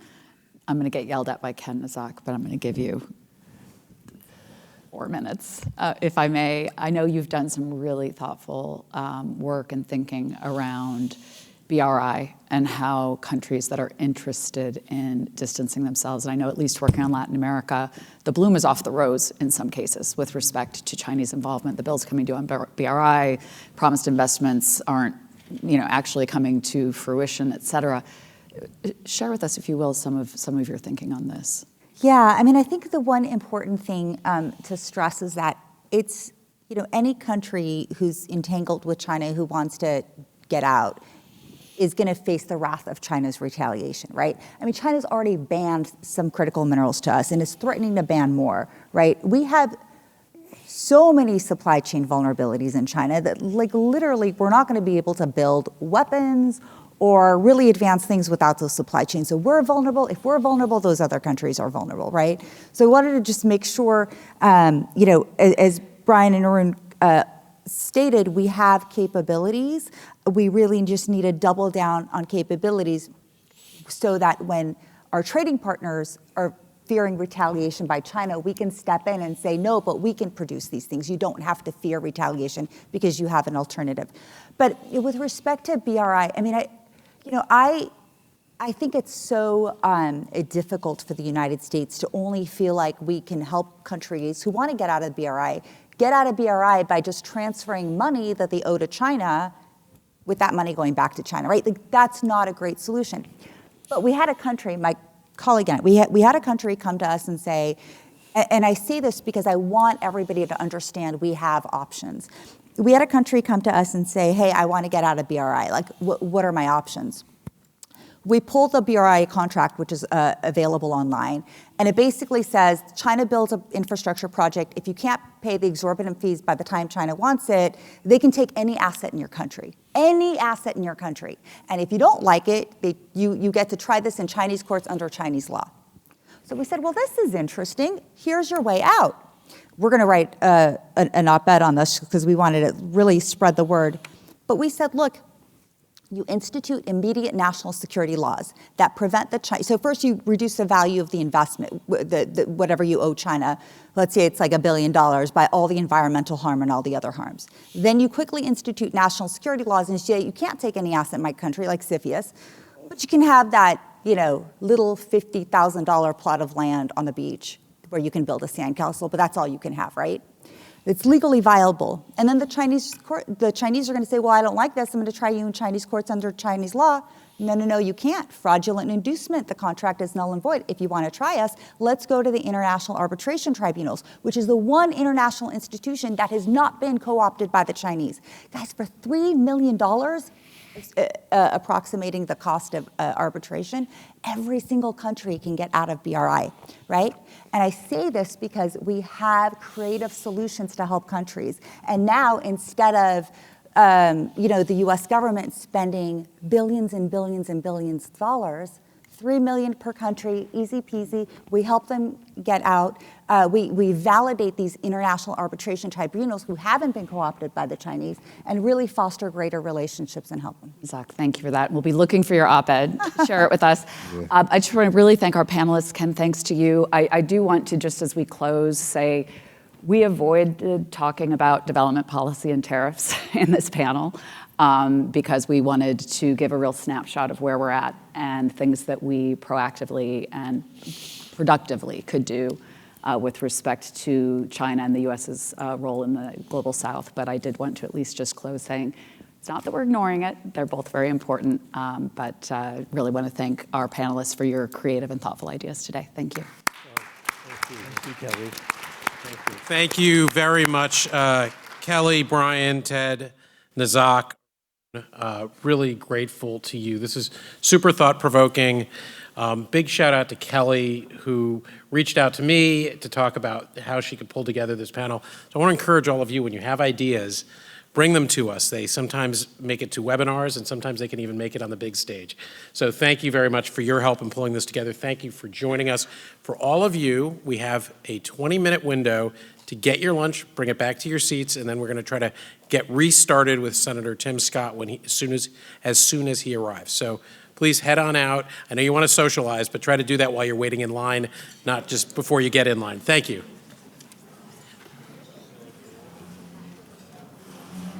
Oh, of course. Oh, yeah. Very interesting. Yeah.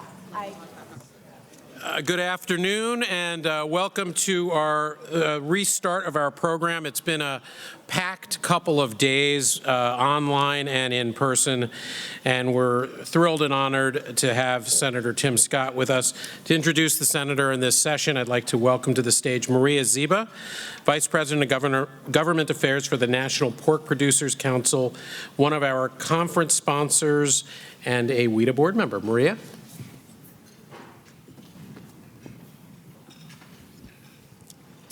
Good afternoon, everyone. Very happy to be here and very excited that everybody was able to come out right before the snow and we're able to all meet together to discuss a very important topic of trade. The National Pork Producers Council, once again, is sponsoring this wonderful event that brings the community together on matters of great urgency, which is international affairs and international trade. I'm very happy to serve on the board of directors for WIDA, but I also want to thank Ken and his leadership, and Diego, his leadership, not only with WIDA, but with the WIDA Academy, which today is very important in training and emerging leaders in the international trade space. With that, I do want to take the time to welcome everybody. Hope you enjoy the lunch. And I do want to introduce the senator from the great state of South Carolina, Senator Tim Scott, who has been a champion of trade for many years. He is the current chair of the Senate Banking Committee, but most importantly for those here, he also serves on the Senate Finance Committee and has been a great champion of international trade. And with that, I'll turn it over. And we appreciate you making the time for us, especially on a soon-to-be snowy day in Washington, D.C. Thank you. Yes, ma'am. Well, thank you, Senator Scott, for being with here. Hi, how are you? Doing well? I'm good. How are you? You know, this is good. I must concede, when I hear snow as a South Carolinian, we stay in our houses. Well, we do in D.C. too. Oh, is that right? Okay, yes, for sure. There's a flurry. Our schools closed for a week, and that is a good sign that we are scared of things that fall from the sky that are white. That's right. There's 1 million school administrators all over the D.C. area freaking out right now. Yes. As I'm sure some of the people in the audience are. So, well, thank you so much for being with us on a snow day. I saw that you had an exciting weekend. You and your colleagues were at the Super Bowl. Yes. I know you're a diehard Cowboys fan. How did you decide? Let us pray. My God, why have you forsaken me? Okay, please continue. Yes. Well, I was just wondering, who did you root for this weekend and why? I will concede that as a Cowboys fan, I apologize. I like to stand. My mother wanted a preacher. She got a politician, so I'm still trying to help her recover from that. I grew up on an Air Force base when I was a little kid, 7 years old, and I played for this team called the Cowboys. They put a star on my helmet, and I fell in love with the Cowboys. And so since then, I've been a passionate fan for 52 years. We haven't won a playoff game that matters in 30 years. So most of you, I'm looking around the room, y'all don't even know what the Cowboys are. It's a football team in Dallas, Texas. I rooted for the Eagles mostly because I did not want the Chiefs to have 3 in a row. Woohoo! Someone has to do it. It will be the Cowboys in the year 2173.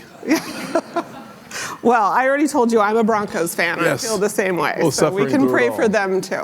Yes, ma'am. So turning to some serious topics, I know That that was a serious topic for me. Okay, I know. Okay. Please continue. So, I should say more serious topics. You're the chairman of the banking committee. Yes, ma'am. And I know that you recently released your priorities for 2025. Can you tell us something about what you're hoping to accomplish this year? Yeah, so several things. Perhaps the biggest thing is financial inclusion is a big issue for me. I grew up in poverty in a single-parent household, so our ability to make sure that we right-size the regulatory framework so that more people have access to the capital that they need to start businesses is really important from my perspective. For most Americans, the American dream really is tantamount to having a house. And so making sure that our access to a house is more affordable, more likely is important. So we're trying to focus on things like if you have good credit, but it's not on your credit score, we want to make sure that it's easier to see it on your credit score. So in other words, those who pay rent, who pay their cell phones on time, their electric bills on time, all that is not included in your credit score. So it's really hard for our 3 major credit scoring agencies to understand and appreciate what a good credit score is if you're not using all the information, which really does discriminate against those who are in many ways credit invisible. And so making those folks visible so that those who are credit worthy have access to home ownership or starting a small business are things that I really care about, very passionate about. From my perspective, if you thought about my mission is to make America's economy work for the working class. So a blue-collar comeback is what I'm focusing on as chairman of the banking committee. Another thing that's an important part of my portfolio, of course, is our national security apparatus that runs through our financial institutions is a part of our jurisdiction as well. And so from that perspective, I think everything from export controls is incredibly important, sanctions really important. You think about slowing down, if not stopping, the nuclear acceleration in Iran. It comes through our ability to use our sanctions regime in an effective way. And to the extent that we're able to do that, I think we will find ourselves in the best position to keep Americans safe and, frankly, to work towards that whole concept of world peace. If we do that well, I think we're heading in the right direction. Finally, on the national security front, it's hard to have a conversation about national security without thinking about border security. And perhaps for me, it comes down to a good friend of mine whose son died about 2 years ago because of fentanyl coming across our southern border. I don't really know many families in our country that have not been negatively impacted by fentanyl coming across our borders. 100,000 Americans have lost their lives to fentanyl. Each kid has 2 parents. Sometimes blended families, you can have 4. It's 300,000 to 400,000 Americans whose lives have been devastated by something that we can slow down, maybe even stop. And so I worked on legislation called Fend Off Fentanyl. We have 23 members at that time of the Senate Banking Committee, 23-0. Y'all think, do bipartisan things happen in America? Yes, on the Banking Committee. And we voted nonpartisan, Republicans and Democrats, to take care of our families back at home. And we wanted to freeze the assets of the 3 major Mexican cartels who have about $20 billion flowing through banking systems. And to the extent that we can keep our focus not on Republicans or Democrats, red and blue, but keep our focus on the American people, I think we find ourselves in the strongest position to make sure that we not only slow down the spread of fentanyl in our country, but that we also increase hope and opportunity throughout this nation, and I believe, frankly, throughout the world. Thank you for that. I think one of the things you mentioned security, national security, economic security, and the intersection of that with trade is top of mind for a lot of people in the trade world. Yes. One of the things that's really important, bipartisan support, is AI leadership and ensuring that the U.S. is the leader on AI. And that means that we need to really stand up for companies and make sure that they can succeed around the world. As a member of the Senate Finance Committee, and then just generally, would love to know your thoughts on what should be the priorities for Congress and the administration to make that happen. I think for me, if you think about the future of everything, it's going to be touched by two basic things: quantum computing and artificial intelligence. Understanding that, to me, means having the lightest touch necessary, not possible, but necessary to make sure that our focus is on making sure that our private sector is gung-ho moving forward in this technological revolution that will overwhelm the world, and I want the origins of that as often as possible to be here in America. And so to the extent that we right-size our regulatory framework and our legislative priorities to make that goal achievable is in our collective best interest. I think consistently the government, we do most things in a mediocre way. The private sector seems to have the position of supremacy on getting things done. And so to the extent that we empower the private sector, I think we're better off. The more we try to figure out how to stop it from happening here through rules or regs. I'm thinking about a couple AI diffusion rule and others. Maybe well-intentioned, I don't know, but at the end of the day, it typically has unintended consequences that have not been fully vetted or baked into our philosophy. Therefore, it's hard for us to make really good objective decisions if ours is to blanket entire sectors of our economy and say, you know what, you can't do this, you can't do that. So my hope is that the light touch will go a long way into making sure that America's supremacy financially is also technologically, because in my opinion, they're wet and water that cannot be separated. Yeah, and I think that not only in the U.S., I think that's an excellent point for U.S., but also around the world. I think a lot of countries feel that it's perfectly acceptable for them to put restrictions on U.S. companies, and interested in your thoughts about that and what we should be doing to combat that. I think if you think about the place where free market and capitalism is hard to survive, it's Europe in so many ways. If you want to see capital formation, you have to turn to the West, and when I say the West, I mean like America. Yes. So like the West Coast, Silicon Valley, East Coast, Boston, New York, of course, the new digital harbor called Charleston, South Carolina, That's right. where I call home. There are a lot of places that it's happening, but it's not happening in Europe. Why? Because the rules are so oppressive and so aggressive that it actually stymies creativity and innovation. You actually need a free market that allows for winners and losers to actually happen. And if you have a market where winners and losers, you don't want any losers, you won't have any winners. And that's what we're seeing around the globe. And so that puts pressure on their markets, but it also frees our market to continue to be the global leader. If we're going to continue that position, and I'll use the word supremacy about 15 times before I'm done, because I think that has to be reinforced, and I want it to be ingrained in our consciousness that there is an opportunity for us to be the dominant force for good in the world if we understand how to maintain that. And the more you regulate it, the less you get. That's why I say innovate before regulating completely. Soft touch is important. Now, right-sizing your regulatory regime so as to allow for more opportunities and more competition is good. That does not mean zero regulations. That's bad. But it means right-sizing the regulatory framework so that people want to be in the market and compete. When that happens, I think we win. I was talking to some smart people recently, and they were talking about how important it is for us to recognize that the more the government stands on the chair and directs traffic, the slower traffic moves, the fewer opportunities manifest, and the harder it is to do everything else. The whole notion of the invisible hand of free markets is that 330 million Americans are better making their own decisions as often as possible. And to the extent that we can continue to do that, we find ourselves in the healthiest place.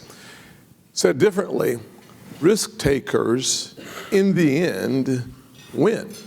You can have the smartest people on the planet, but if they are risk averse, it's really hard for them to win a global competition.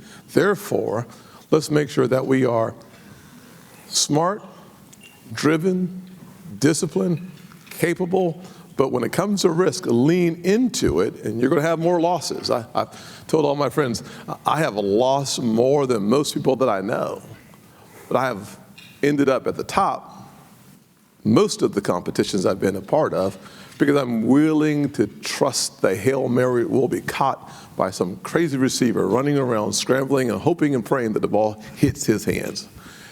That's kind of the way that I worked when I was in business. I mean, I spent 15 years running a couple of companies, and the only way to be really successful is to do your very best to be at the cutting edge. And it leads to more losses, but it is the concept of creative destruction that leads to great human prosperity. It always has, always will, and to the extent that we do that, I think we find ourselves in that place. Not happening in Europe, happening here. How do you win a competition with China? They have 1.4 billion people. We are hanging around 330, and most of us aren't having enough kids to replace ourselves. So that means our slide down from a population perspective is not heading in the right direction. So we can talk about, we can talk about immigration if we have time, or we can talk about y'all have more kids. That's a simple concept. Get married, have lots of kids. We need 3 per family, and we'll be okay. Because 1.7 is not making it. But in the end, if we're going to win this competition with 330 million versus 1.4 billion, we've got to be risk takers. 5% of the world's population lives in America, 95% do not. That means 95% of our potential consumers are somewhere else. So let's continue to grow this pie in such a way that innovation and creativity leads us into every single market around the planet, and let's teach people how to do it right. I love what you said about innovate first, regulate second. Yes. The EU recently had a report, the Draghi report, I'm not sure if you've heard about it, where it talked exactly about this, how Europe has too much regulation of innovation, but the solution that they've come up with is, let's figure out how to regulate more. Exactly. Well, I'm always fascinated, which was my word for frustrated. I'm always fascinated when I hear these well-intentioned people talk about it didn't work last time, so let's not examine what it was, break it apart, examine it, put it back together. My theory is examine it, break it apart, and whatever didn't work, throw it away. And if you need to add something, let the market prove that something else is necessary. We have so much duplication in all government, even here, but multiple times worse with our European friends. That just leads to stifling of a marketplace. And whenever you stifle that marketplace, you get less from it. Well, let's talk a little bit about go back to your comments on national security and economic security. And I think one thing that's under your remit in banking that's on a lot of people's minds, and you've talked a little bit about it, is export controls. Yes. And what should be the administration's posture on that? What is Congress going to do? Will you legislate in that area? Yeah, we will. I think there is this may sound contradictory to everything I've said so far. There is a great race, however, in the AI space and in technology, and one of the ways that we win it is by making sure that our greatest companies, our greatest innovators, protect our most sensitive areas. In order to do that, we need to understand our competition. We need to understand our adversaries. So our competitors are very different than our adversaries. But you have an adversarial position against the United States of America, we should slow down your ability to compete and kill Americans. And so to the extent that we understand that competition is happening out there, that we find ourselves in the best position to say, no, we're not going to allow our companies to export into certain markets that are sensitive from a national security or military perspective. So that's where you're going to see, from my perspective, an emphasis from an export control conversation. I think we also should study as much as we possibly can, as quickly as we possibly can. And John Cornyn and a number of other senators are already working on legislation to study the the impact of our investment in different parts of the world and what that looks like. I would like for us to continue to do so, but we know that there are bad actors out there, and we have already identified who those bad actors are. So I want to make sure that we slow the flow of capital and technology into the areas where people really are trying to hunt and kill Americans. Yeah, that is very important. Well, so changing gears a little bit, there's been a lot of discussion on trade in Washington in just the 3 weeks. Yes. The Trump administration. Remarkable 3 weeks. In office, it is. I think you'll see people who focus on trade around the room tired because we've been working nonstop since it started. On day one, the America First trade policy memo came out and instructed agencies to identify foreign trade barriers and to come up with solutions. Sort of what are we going to do to address these barriers, which a lot of us find a great opportunity to really talk about a lot of the issues that you've talked about today. What is on your mind in that space? What do you expect the administration to kind of come forward with? Are there any things that you hope that the administration will do in particular in that space? Yeah, there's an ongoing, robust conversation that I'm having with the administration about how we right-size the trade conversation as we approach trade priorities. I look forward to having our trade rep there and working hard. We had a vote, at least a hearing last week, I think it was, and a serious conversation about the importance of our objectives. You remember that South Carolina is the home of, I guess, $3 trillion or so exports. We have Boeing, which of course is the largest exporter in our country. We have Volvo, we're the home of every major tire company.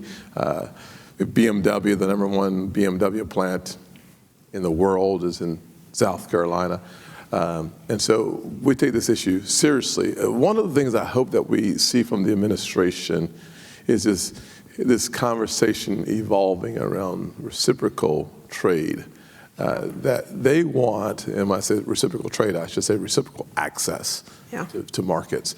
And that's what the president, I assume, is looking for, is making sure that we take a serious country by country, sector by sector evaluation of where are the headwinds for America or American companies to compete in this global competition, and where are the headwinds, where are the impediments for us to get into markets, and wherever those markets are more difficult for us to get into than for them to get into our market, you'll find this administration seeing that as a bad thing. And so trying to right-size the conversation of reciprocity is an important part of their engagement. I think they're going to get there quickly. They seem to be moving at record breakneck speed already on everything, not most things, but everything.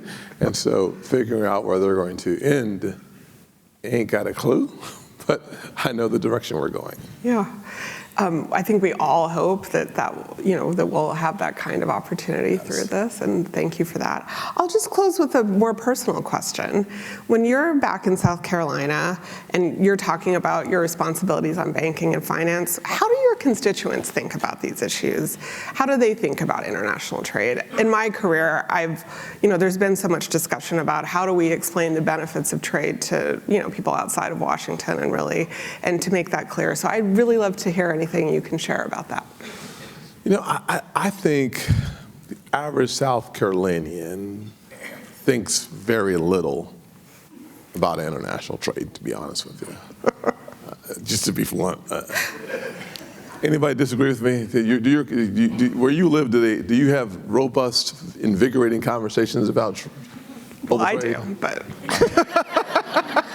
Errol, that's because you're smarter than the rest of us, by the way. I know that. Amazon should be having conversations about it, but I mean, seriously. Barbara, that's Yes. okay.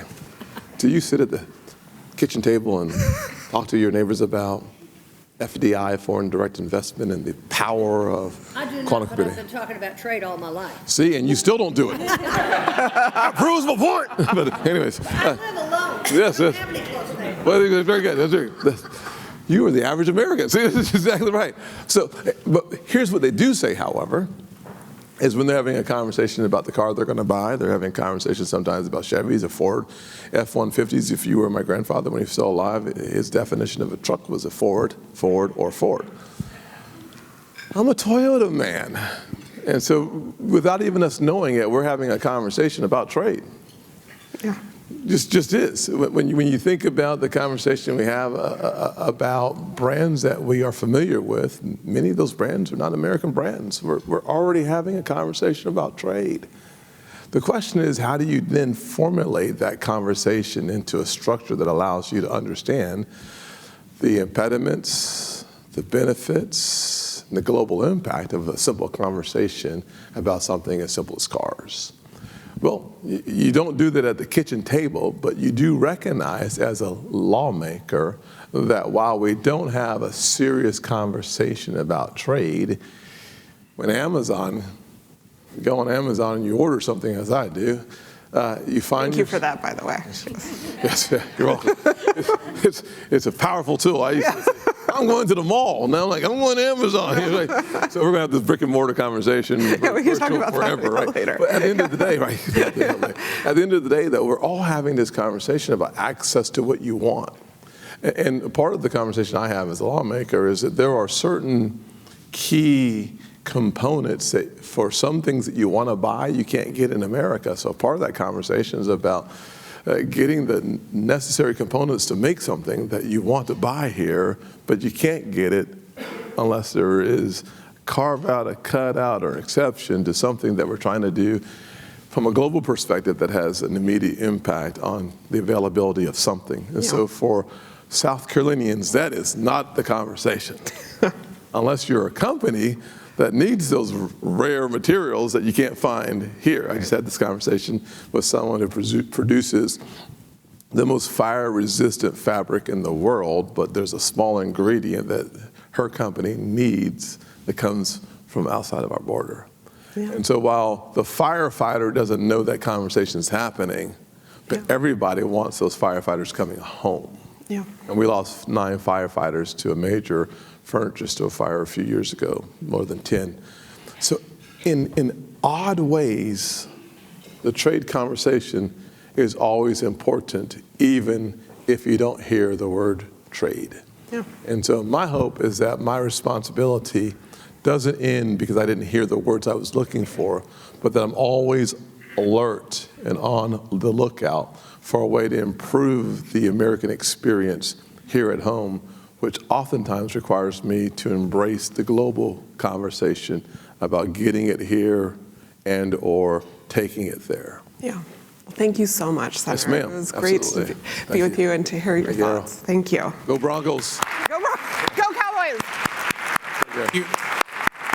Thank you, Senator Scott. Absolutely. Thanks, sir. Appreciate it. Very grateful for you making the time to be with us. Senator, I must say, though, I'm a Giants fan. Yeah, we're both in trouble.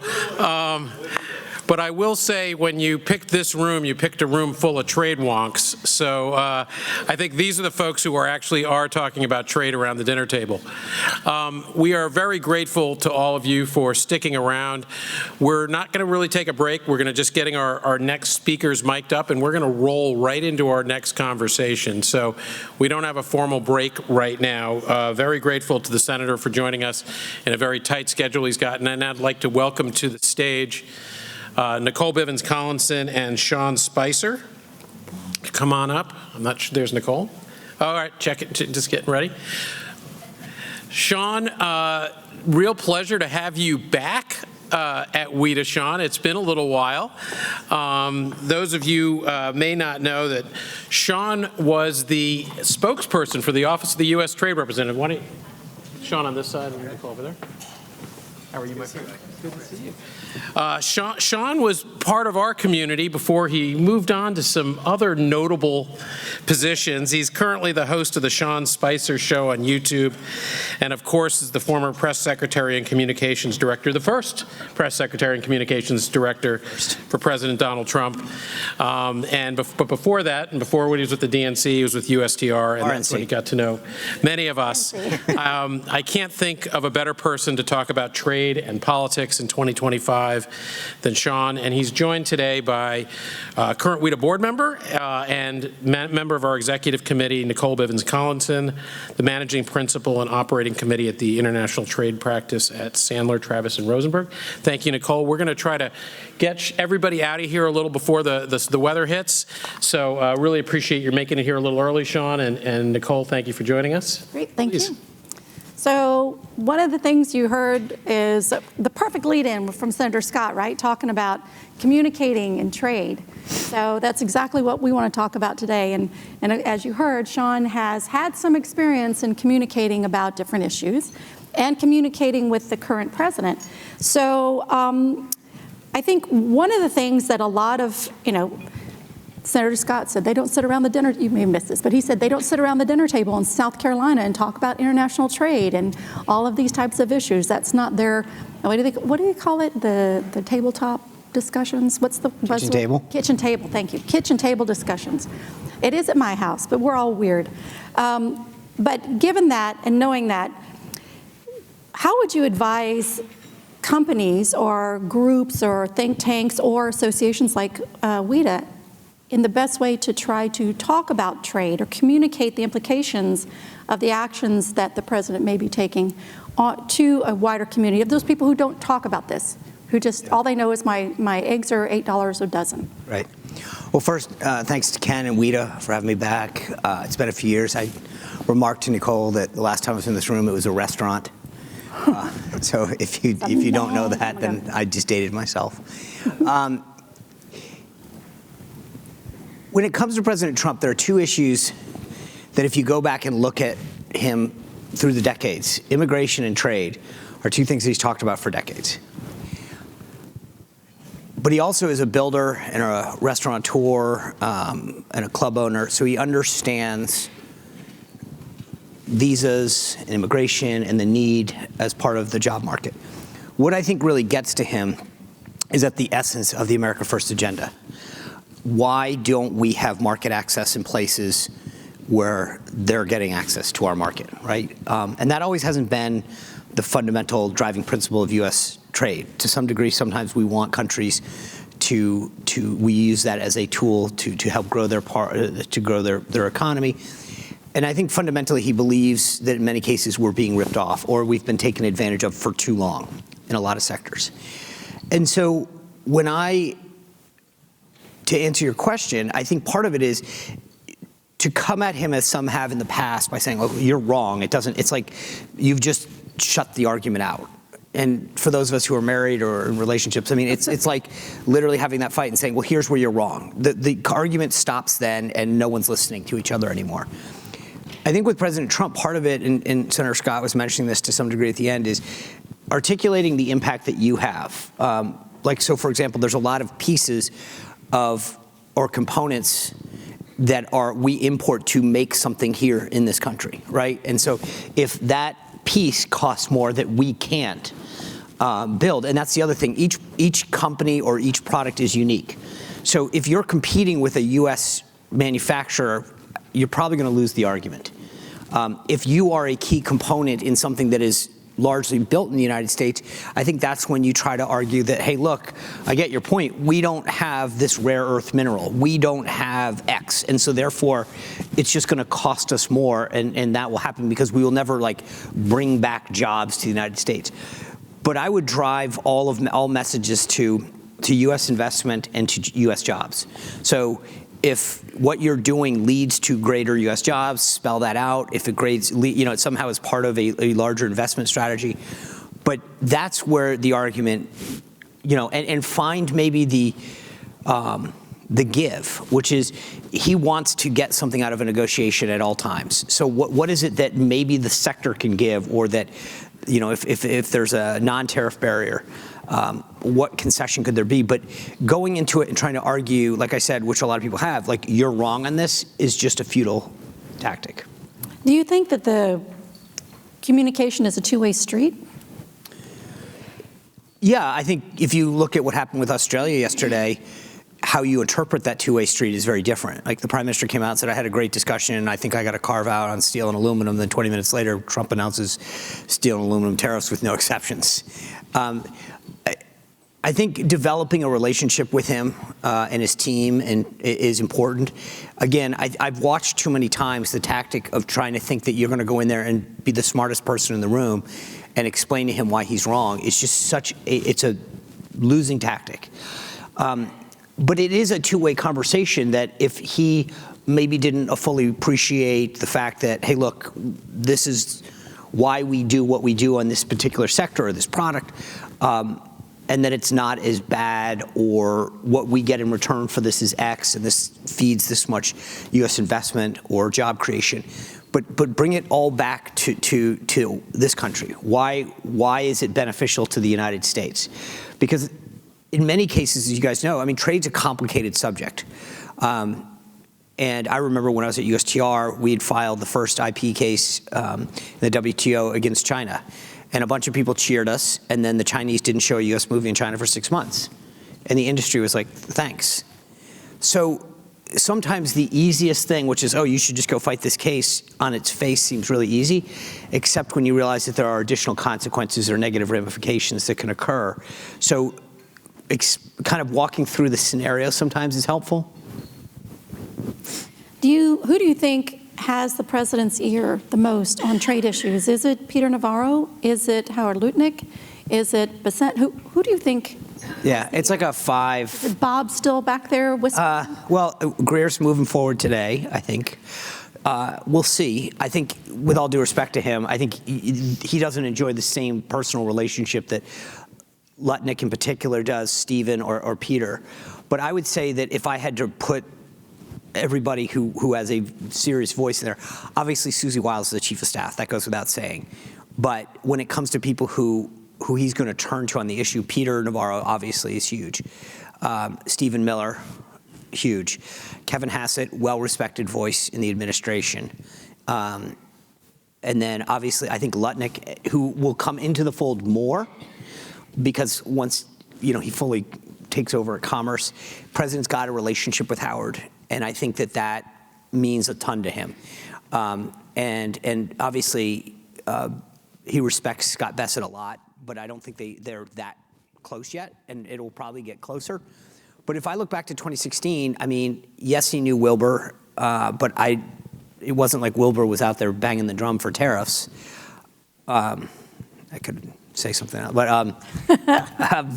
Mnuchin, again, it wasn't a big thing for Mnuchin. Gary Cohn was a brilliant businessman, but not exactly like fluent in MAGA. And this time it's a much different thing. There were plenty of times when the president was wanted to get something done, and frankly, people would walk out of the Oval and be like, okay, we're going to delay it here for 4 days, and you're going to put a study together. We'll meet with them again next week. We'll tell them, and they would figure out how to slow walk it. You're not seeing that same resistance this time. It's more, I think, a discussion of how can we do this best, maybe more targeted, maybe more surgical, but it's happening. Like, anybody who doesn't think he's going to keep going back to the tariff well is sadly mistaken. And again, I have these people who love to come at me with these intellectual arguments about that argument's over. He has been decades long firm on his position. You're not going to convince him otherwise. So it's going to happen. If I were Europe right now, I would be very concerned about your auto sector. That's literally just sort of, I mean, it's when you watch that stack of executive orders, just next time, I mean, there's one at 3 o'clock today. Just guess which one that is, or maybe Friday, but reciprocal. It's coming. So I think, those are the people that have the biggest voice in this. The one thing about Trump world, and it's a lot more controlled this time, is last time I was always the last person in the room. And Navarro was like a ninja at figuring out how to get into the Oval dining room when no one saw him. Like, he's a really thin dude, but I don't know how there are days where I'm like, how did he get through that door? And he would walk in with a bunch of charts and be like, Mr. President, this is what we need to do, and here, I'll press go on the Twitter account now. So the last person still matters, but there's a much more unified staff this time. which is very different because Peter's not climbing up the hill that he was last time. I think that the environment now is going to be very different for those two reasons. And I also think that, like, I've said this before, that there should be at some point like a college seminar on the impact that not having consecutive terms impacts the presidency. This president understands the people, the process, and the policies in a way that you don't as a consecutive president, because you just keep going if you're back to back, right? It's not like you get re-sworn in or there's any break. You just spend half of a day going through the inauguration process again. But they've had 4 years out of office, and to think about what will I do if I get back? Who are the people that are going to help me do it? Who are the people I need to get out of the way? What are the processes by which I can move forward, and how do I block the other side? And then what are the policies that I want to implement? The work of America First, the work of Heritage, is not for naught. Like, it's happening, and they all are going in and executing. If you haven't gotten a copy of Project 2025, I would go look at it. I'm not saying that it was ever like, but that's where a lot of the thinking is. I always likened it to like a menu at a restaurant. The president never signed off on it. He wasn't taking anything, but that's guiding the thinking of a lot of people. I think that's very good. But when you're listening to what the president says, what is it you listen for? Because I've heard some other people speak who formerly served with the president, and they said when they see threats of high tariffs, 25%, 50%, 100%, that's generally the negotiating position. That's a negotiating tariff. But if you hear like a 10% or something, that's one that's going on. So I think it also comes down to the way in which the question's asked. So yesterday, when he read the steel and aluminum stuff, it was on paper, it was fully vetted, he was ready to go, this is what it means, this is what's happening, boom. When he gets asked a one-off question by a reporter and he's like, that's a good idea, I'll probably throw tariffs out this week, that's generally probably where his head is, but it's not baked. And so that's when the staff will come in and say, okay, we need to probably guide this a little bit more. But the where and how he says something matters, and the tone and tenor of it. If it's literally surgical, like we're going to do 10% on autos starting Friday, okay, maybe it's not Friday, maybe it's Saturday, but it's happening. If we could go as high as 25% on Morocco next Friday, it's okay, that doesn't sound as baked. That was just an example in case you were writing it down. It's not. I got it down here. We got the autos. In case someone's here from the Moroccan embassy. Got it. We got it. So we let them know. Okay. What do you think the idea is behind the threat of the tariff reciprocity? Now, that's a big thing because, as you said, the Project 2025, first thing you do, if there's anyone in this room who has not read the trade chapters, shame on you. I would be ashamed to say that I am a trade wonk if I have not read those 2 chapters yet. But trade reciprocity is huge. I don't think you need to read Project 2025 to know that. Well, look, go back to the 80s when he was talking about it with Japan. He truly believes that it's ridiculous the way that we're allowing certain products, giving them market access to the United States, and then basically not allowing our products of a similar nature into their markets.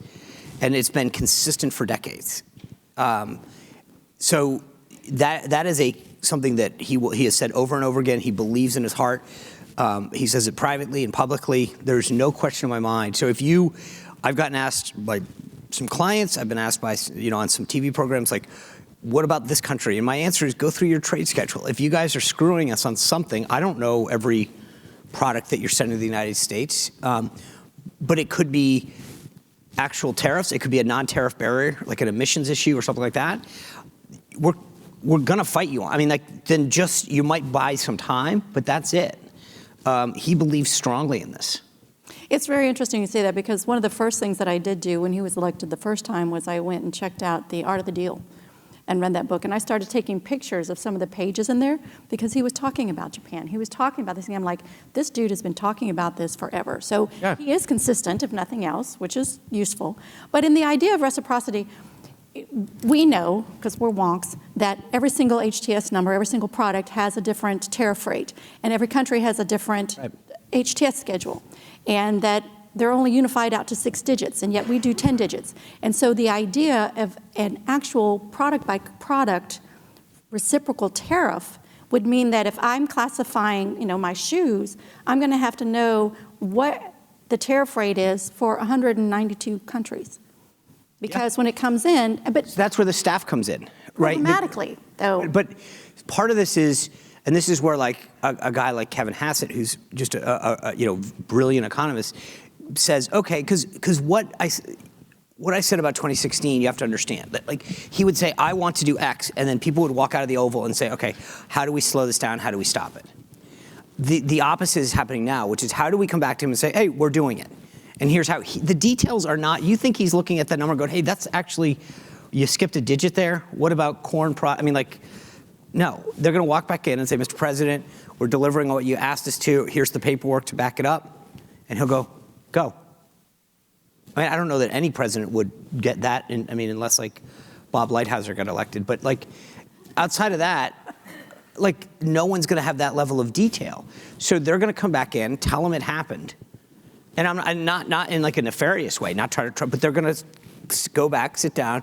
And that's where, from a staff standpoint, they'll fight it out. And so does Navarro say, hey, let's get much more specific, or do they go general category? I mean, like, and that's where you guys make your money, is going in and making the case that, okay, this is the least painful way to do this, or impactful way, or this is the way that it's not going to. But, this is where, you make your money in D.C., to be blunt, is that people can go in and explain, this is why this deserves a carve-out, or this isn't necessarily the case, but, and knowing who's got the ball, like who's driving that thing. Among the 5 or 6 people, there's going to be a couple of those staffers that I mentioned that are leading this fight. And so what are you doing to make a case to them, to be compelling to them? That's critical. Yeah, that's sort of where I was going to go with my next question is like who, we've been given the outline in the America's First trade policy. So we know who's going to be in charge of certain reviews in certain areas. And so I guess what I'm hearing you say is that if there are certain concerns in certain areas, then you need to go to if it's Navarro heading this one or if it's... Kind of.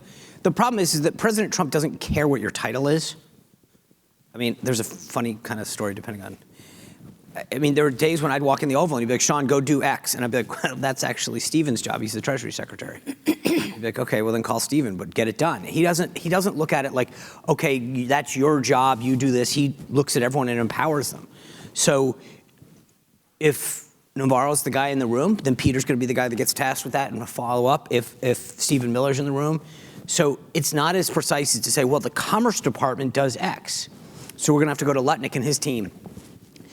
I mean, yeah, if the political intelligence is that, hey, we talked to some senior folks, Howard's leading on this, or he's assigned it to one of the undersecretaries or whatever, then yeah, but you can't just assume that because there's a traditional model that says USTR has this, Commerce has that, Treasury has this piece, whatever, that's how it's going to go. Well, I think that's clear. I mean, we've got the Commerce Department notifying the president whenever duties can be collected.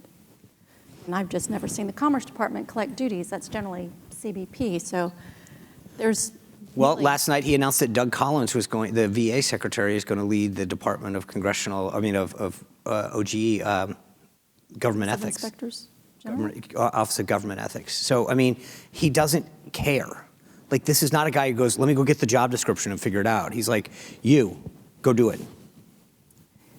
Yeah, I guess I think some of the problems that we're having is that, from a congressional standpoint, certain agencies have certain jobs and that's where their money comes from. But part of this, Nicole, is in general, people have to unwrap their head around there's not everyone, the thinking of this is how it always works is gone. The idea of saying it always works this way and you can't do that is just not in the lexicon anymore. For me, the ERS, CBP already collects duties and tariffs, so we already have that. Okay. So we just rename it? Maybe. I mean, I don't know. Is it a part of Treasury now? Is it its own standalone? I've seen polling on it. Everybody thinks it's a great idea. I mean, so again, you're getting into the details of this, which I understand. That's your job. All of your jobs. And I respect it. But the point is that that's why I'm saying the model of saying this is how it's supposed to work Well, I mean, I've said that before, that the paradigm has completely shifted. Yeah. And that we have to be a little bit more flexible. It's just, I think part of the confusion is what we saw with respect to the additional 10% tariffs on China. I think there are a lot of people who agreed with him saying that if you have a product coming from China and it's subject to this 10% tariff, you can no longer use the de minimis, right, or e-commerce, what I call lane, right? You can't go on the HOV lane. You got to get into a different lane.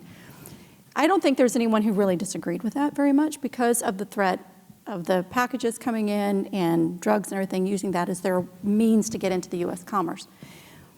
But the issue is that because it's half-baked in my mind, they haven't approached the entities to which would be effectuating this so that it becomes, it's like watching kids, 5-year-olds play soccer. They can't figure out what they're doing. They all get in a scrum and kick each other, and then suddenly a ball squirts out over here and everybody runs that way. And so what happened was the president then had to walk back what he had said a day later and amend it and say, sometime in the future this will happen. And I'm just wondering, is there any communications that are going on to say, nobody thinks what you're doing is wrong, and maybe some people think maybe some people think it's wrong, some people think it's right. Regardless, if you want it to happen, you got to do certain things, and you got to let certain agencies know, and you have to do certain steps. But if it doesn't happen, we wind up with this, what appears to be complete flip-flops back and forth. I think the answer, I wish I could give you a better answer, but it depends. So there are times when, like I said, you walk in, somebody gins the president up on an issue, and he says, okay, go make it happen. And there's a difference between that and, okay, I got it, we'll get back to, like, let me go back and socialize this, we'll run it through, the deputies, committees, et cetera, and get this finalized for you. It's going to be an issue-by-issue basis, depending on who's championing it, what they're saying to him about how quick we need to do something. On trade, though, like when it comes to tariffs and stuff like that, like I said, his default is, okay, let's go. It's decades in the making. It's not like it's a tough sell. And he's got a team that's ready to do it, and they'll figure it out after, is kind of the mentality. Because I think what happened is there is a PTSD of the first term where he knows, oh, I saw what you did last time. You guys are just going to tell me this. You're not going to, you come back next Tuesday, telling me that you're doing a study. Then the following Tuesday, you come back with a PowerPoint. Then you're going to tell me you need to hire somebody. And so he's hip to the game, which is, I see how you guys slow walk this stuff. And he's like, I'm not doing it again. So in some cases, I think you're going to see this situations where things have been well thought out, well executed. Like when Tom Homan took over the day after, you saw how that was executed. Whether you supported it or not, the bottom line is they knew what they were doing. They knew where they were going. When Elon went to USAID, it wasn't just because it was lower on the alphabet and they went bottom up to agriculture. It was they knew exactly where to go hunting and they knew exactly what to expose. And so some of these things are going to be a lot more thorough than others. It's just going to depend on the issue and who's championing it. Like, are they walking in and saying, this happened, let's do this, and him saying, okay, go.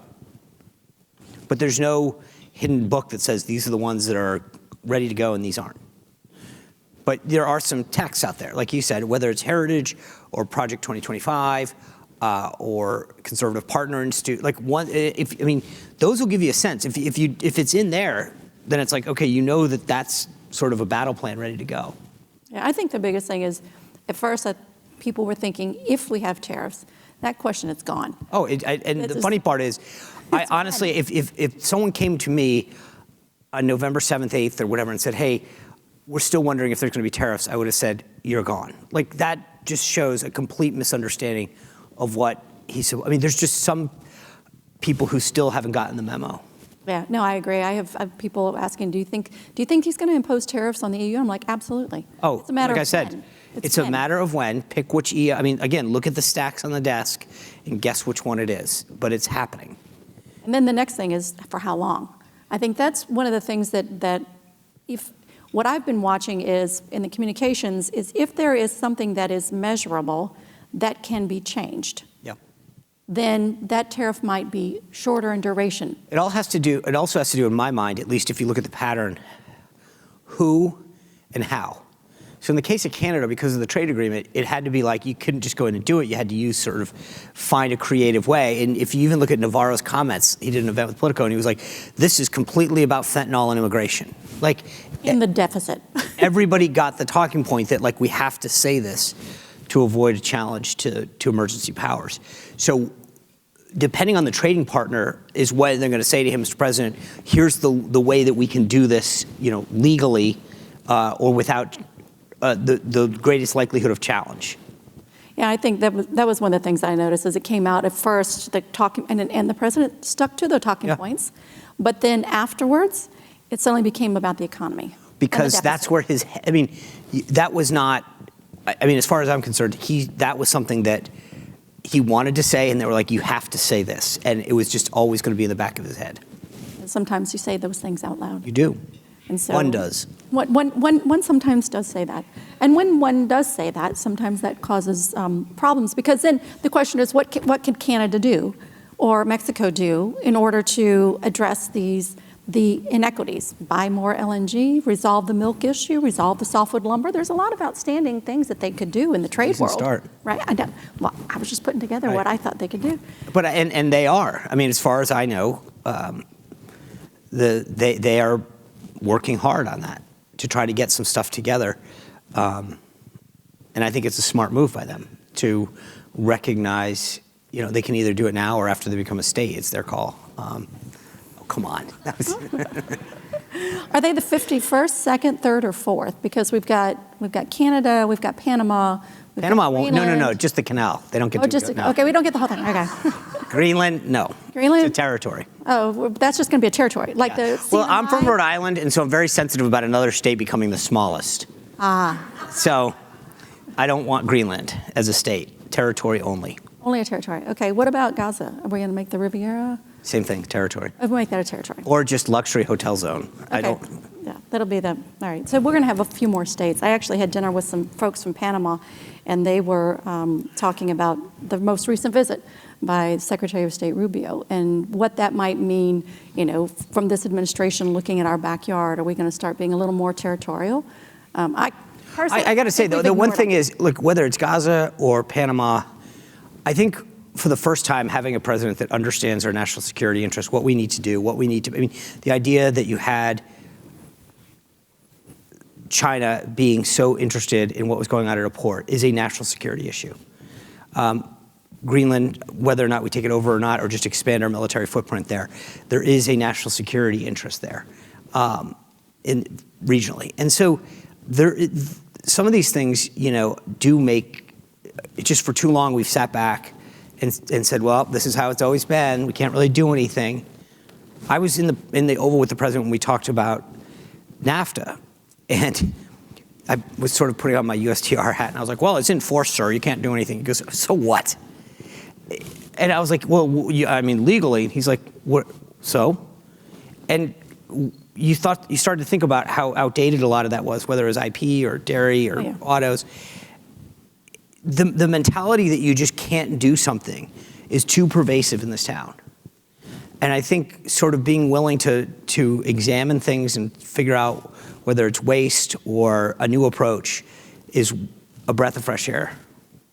I think that there's a lot of ways to try to consider some of the different changes, and change is good. And sometimes it is a little bit painful. But I'm just wondering, with respect to the plethora of tariffs that we're seeing, how is that going to impact those folks who are sitting around the kitchen table and thinking about the price of that car, that washing machine, the new furniture, maybe even food, because we could have a situation where, our farmers are retaliated against. They are used as a target for retaliation of other countries. And so how do you think that shifts into that kitchen table conversation? I think the impact of prices will be a factor, right? So where does that matter? If the President of the United States is told, hey, the cost of a Toyota is going to be more than but Fords and Chevys, or he's going to go, awesome.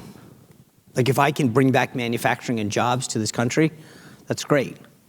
I think there's ways to, as we saw with China in his first term, to try to help farmers. I mean, so part of it is it's going to depend on what the product is, what the issue is, and also the political blowback. I mean, there's two issues here. There's the logistical and practical application of it, and there's the political piece.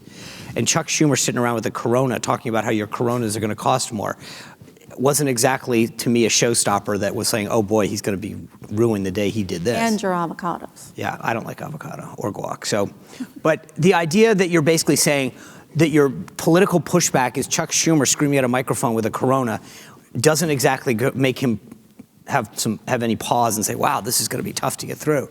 So how Americans deal with any potential increase in price, what products that it does. The president also this time, I think, was interesting. He's consistently said there might be some short-term pain. He recognizes that there may be some that prices may go up in the short term, but the long-term benefit will be to bring manufacturers back home. Now, obviously, that doesn't apply to every sector, right? There are certain things that we just don't do or manufacture, so you can't say that's going to apply. But if you yesterday in the Oval Spray, you saw Lutnick talking about, well, last time you did this, you brought this many jobs back, and da-da-da-da, and immediately we took the tariffs off. So if he's got people around him that are saying, for a couple of months it's going to be tough, but we're hearing companies that are going to move back and they're going to do this or that, or they're going to, create a new plant here, that's going to be encouraging to him. I think one of the things that has been concerning to me, and I've talked about it recently in my little podcast, my 2 minutes in trade, and I call it chronic tariff fatigue. At some point, I have companies who have said, I've spent so much money moving my manufacturing. And But if they moved it to the U.S., they wouldn't move again. No, they moved it to the U.S., but they don't have the vertical supply. Right. So the inputs aren't there. And now they've moved it here. They took the expense, just basically packed up what they had in China, moved it over here. It's now in Pennsylvania. They're making something, but they can't get all the inputs here. Well, that goes back to the first thing that you asked about, which is how do you sort of communicate that better, which is how do we get that message across? Hey, I moved this plant over here from China. I'm hiring so many U.S. workers. But I got to tell you, the other thing that was very telling to me about New Year's was this H-1B visa fight between Elon and Bannon. And I once in a while, I will think something funny or whatever and put something up on Twitter and just do like a 2-day poll. And like 700 people will vote. It's just, sometimes it's silly, sometimes it's serious. And I said, all right, H-1B visas, settle this. I'm with Elon, I'm with Steve. 100,000 people voted in 48 hours. 67 Bannon, 33 Elon. I was actually shocked by that result. And the depth and breadth of the comments. The pervasive view on H-1B is that, hey, look, we've got to hire these high-tech skilled workers, People are done with that excuse, at least on the right, and say, you know what, then we need to start training people better. We need to start doing this. We've got to stop, bringing in foreigners and at the expense of U.S., maybe we need more education. I mean, whatever it is. And my view is, okay, even if you want to do that, there's a short-term and a long-term solution here. But I'm just telling you that the dynamic and the mentality has changed. Like this cutting and all this stuff, like people are like, okay, I'll give you a lot of political space on this stuff. I put a new poll out on my show. It'll air tonight, 6 o'clock on YouTube. Watch it. Okay, but by and large, most of the president's policies are getting bipartisan support, but more than that, the right is 100% behind him. So there's he's like, let's go. Let's keep knocking down walls. And so part of it is to figure out how to construct arguments that swim with the tide as opposed to against it. And so finding those holes where you say, okay, your stated goal is to do X. We're doing X and we can do more, but here's why we can't fully do it. That's at least a somewhat compelling thing. Like the team understands that. So in the case of your companies or clients, part of it is to make sure people understand that, okay, we're there, we did it. We've moved, we've brought back this, but here's where we can't do it. And is that a U.S., hey, there's the only way that you can import X is through a mine in Zimbabwe. And if that's the case, and it's like, hey, we can't do that here, full stop. It's not a labor issue. It's not a training issue. then I think that's where I think you're going to see a more effective and compelling argument than just going, well, we don't want to move back or anything like that. Yeah, I don't envision us having rubber tree farms anywhere sometime Possible. soon. I don't know where they grow. Tell me where they're going to grow, okay? I just want to know where they're going to grow. Do you think it helps if you go on Fox News and talk about this to communicate messages? Or Twitter? X, whatever it is? Truth? So I have this like long-standing frustration with a lot of people in my profession that don't understand the difference between a tactic and a strategy. So I have a lot of clients that'll be like, hey, can I get on Fox News? Oh, yeah, let me call Hannity. I'll get Sean to put you on tonight. It doesn't work like that. It just doesn't. Like, it's not how it works. And if you think that, like, your random boss is just going to happen to show up on Jesse Waters tonight, like, I don't have that many pictures of Jesse doing bad things, so I can't. But so the answer to your question is sure, it can be very helpful to go on Fox and to make a case. You saw Joel Kaplan do that with Meta. Mm-hmm. Like there's ways, but one, you have to have the ability to do that. And as a guy that has, like I've been in this business for a long time, I know most of those guys personally, it doesn't work like that. You can't just call and say, can you call and do this? And I would charge a heck of a lot more if you could. So how do you create an environment? And there's a lot of ways to do that. But to answer your question more broadly, yes, if you can make a compelling case sometimes the media loves to talk about the audience of one, but there's probably an audience of like 100 of key folks that are making decisions, and get that out there and get support, right? So you also have to be careful. Like if you go out there and let's say that you go on Fox and then Bannon goes after you on War Room, Jack Pacific attacks you, a bunch of the guys in the Blaze, then you're done. So if you think just an appearance is going to settle this on anything, then you've missed the boat. So creating a strategy where you create an echo chamber on the right that says one unknown piece of this thing is, or the interesting thing about company X is after President Trump's first term, they moved their entire factory back, This widget can only be purchased from, we would love to figure out a way to do that, but until this is how, sure. So, they were most of this town is predicated on lobbyists, and I'm biased because of what I do for a living, but I would argue that the more that you create an effective communication strategy to get the word out among key players. I had a client the other day that asked me, shouldn't we do a social media campaign? And I said, why? We don't need the public behind us. We need 50 people at this one agency to know that we're doing this and feel like it's rising to the top. So it goes back to creating a strategy that says, who are you trying to influence? What's the message you want to get them through? What's your CTA, your call to action? Who can you get on your side? But I do think that more than any other administration in modern history, having an effective communication strategy probably is equal or trumps an effective lobbying strategy. Because if it's a lobbying strategy, you're going after, I'm going to get a meeting, we're going to sit down. I get it; those are critical. It's a both and, not a one or the other. But we need to have the meeting, then remind them that they're seeing this, and the president's going to see that message, or key staff is going to have that. But yeah, if you can do that, I think you're in a much more, you have a much greater chance of success.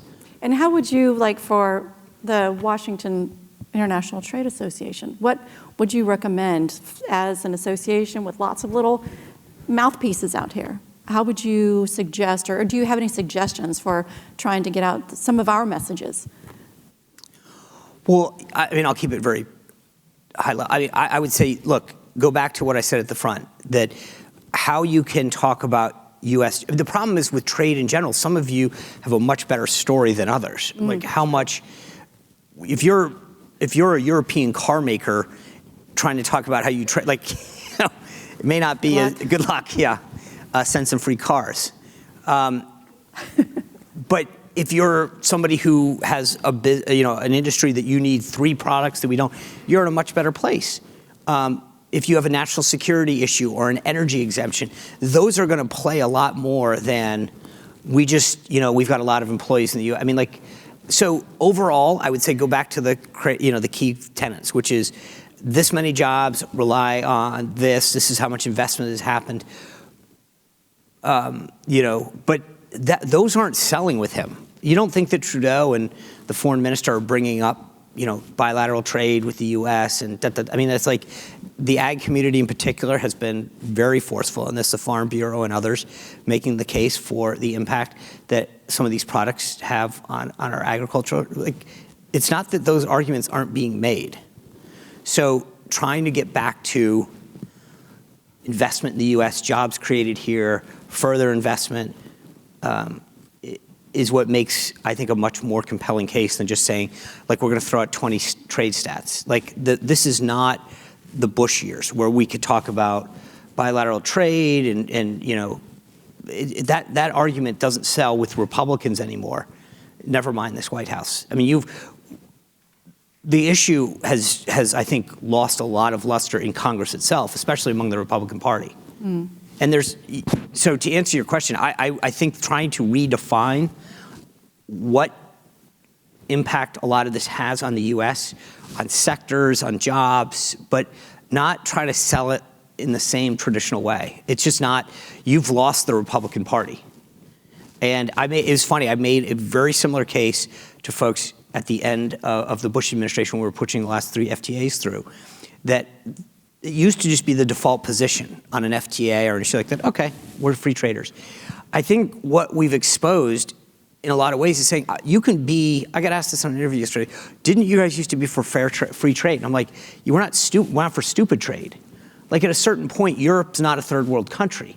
It's not a developing nation. And so why are we allowing them to say, hey, we want full market access in these particular sectors, and then we don't? So that's not an unreasonable position. And I mean, you can quibble with some of the other stuff, but I think the American people are on that side. And so trying to redefine the terms of what trade looks like, but just saying I want free trade, it's been kind of, it's like the Wizard of Oz pulls back the curtain kind of thing, where people are saying that doesn't seem free to me. It sounds like lopsided trade. Mm-hmm. I'm getting it. Okay. Well, take a couple questions. I'm sorry, I just got so engaged. I was not paying any attention. Mara. Hi. I wanted to ask. Identify yourself. Sure.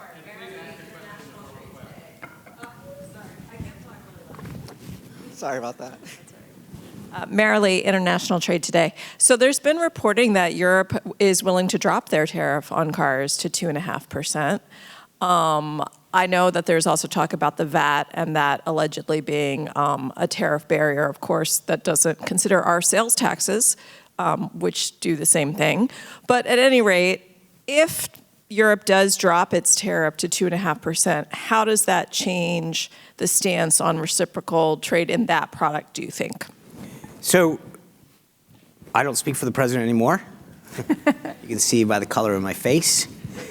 But if I had to guess, reciprocal to him means even. Whatever we get, you get.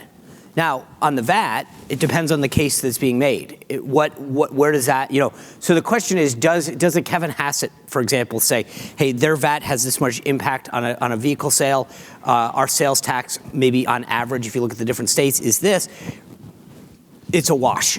Okay, if that's the case, I think it fares well. But if it's like, hey, we're lowering ours to 2%, you guys still have 0, that's not reciprocal. That's better. I know. I'm just saying to you that better is not reciprocal in the president's mind. Again, caveat, I don't speak for him. But if it's not equal, it's not reciprocal in the way that he has generally historically viewed trade. So if Europe is willing to say, in this sector, we're willing to do this, but then the question becomes, what else do they have on their dance card, right? So is it like, we've got cars and GMO, or, whatever it is. Like, I don't know, but by default, the president really cares about the auto sector. Maybe that's enough. I don't, we'll see.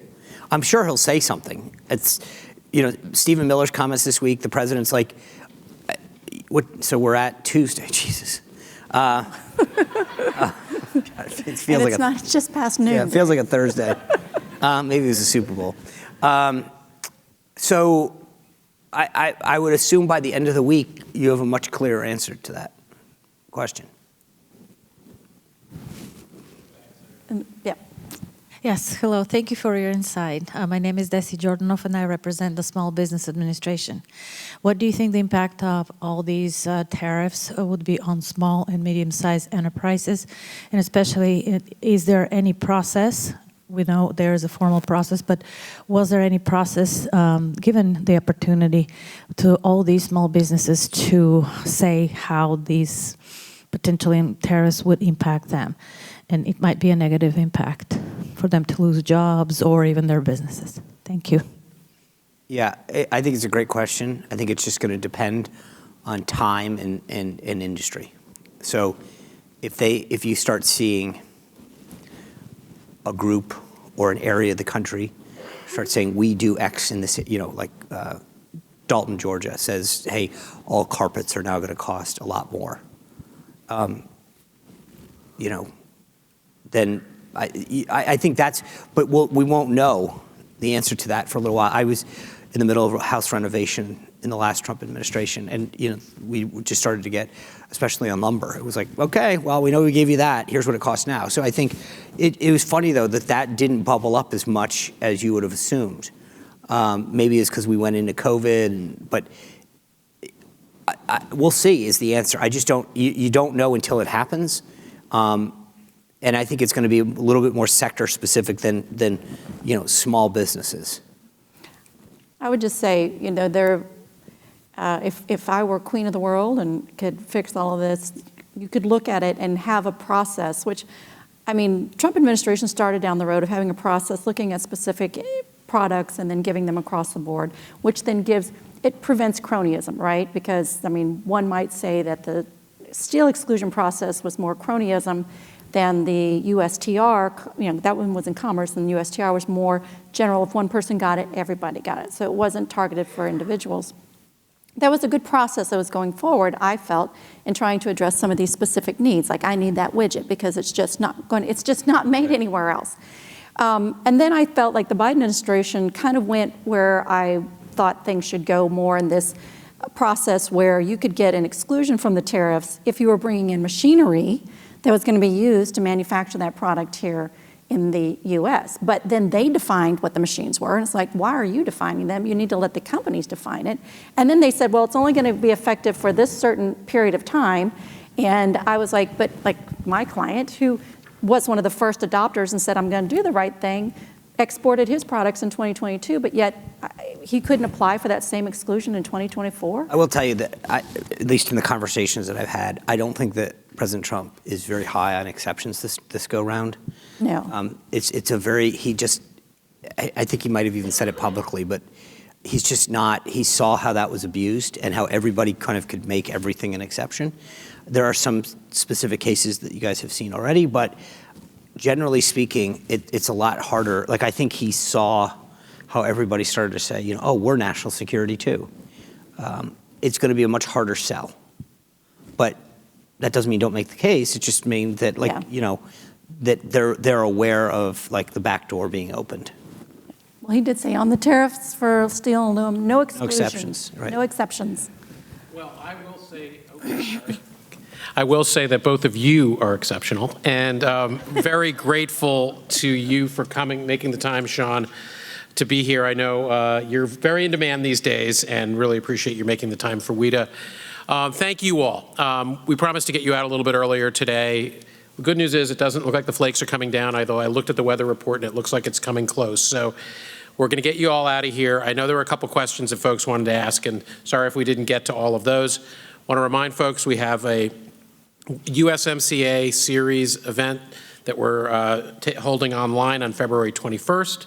Our congressional trade agenda with the 4 trade councils will be right here back in this room on March 7th. That'll be a hybrid event. And a big thanks again to our conference sponsors, Amazon, the National Pork Producers Council, Trade Data Monitor, UPS, Business Roundtable, American Apparel and Footwear Association, Coupang, the National Retail Federation, and of course our partners at Trade Center Management Associates in the International Trade Center here at the Reagan Building, who support all our in-person activities here at the Reagan Building. Thank you all very much. Appreciate your staying with us, and look forward to continuing the conversation about trade at WIDA in the years to come. Thank you.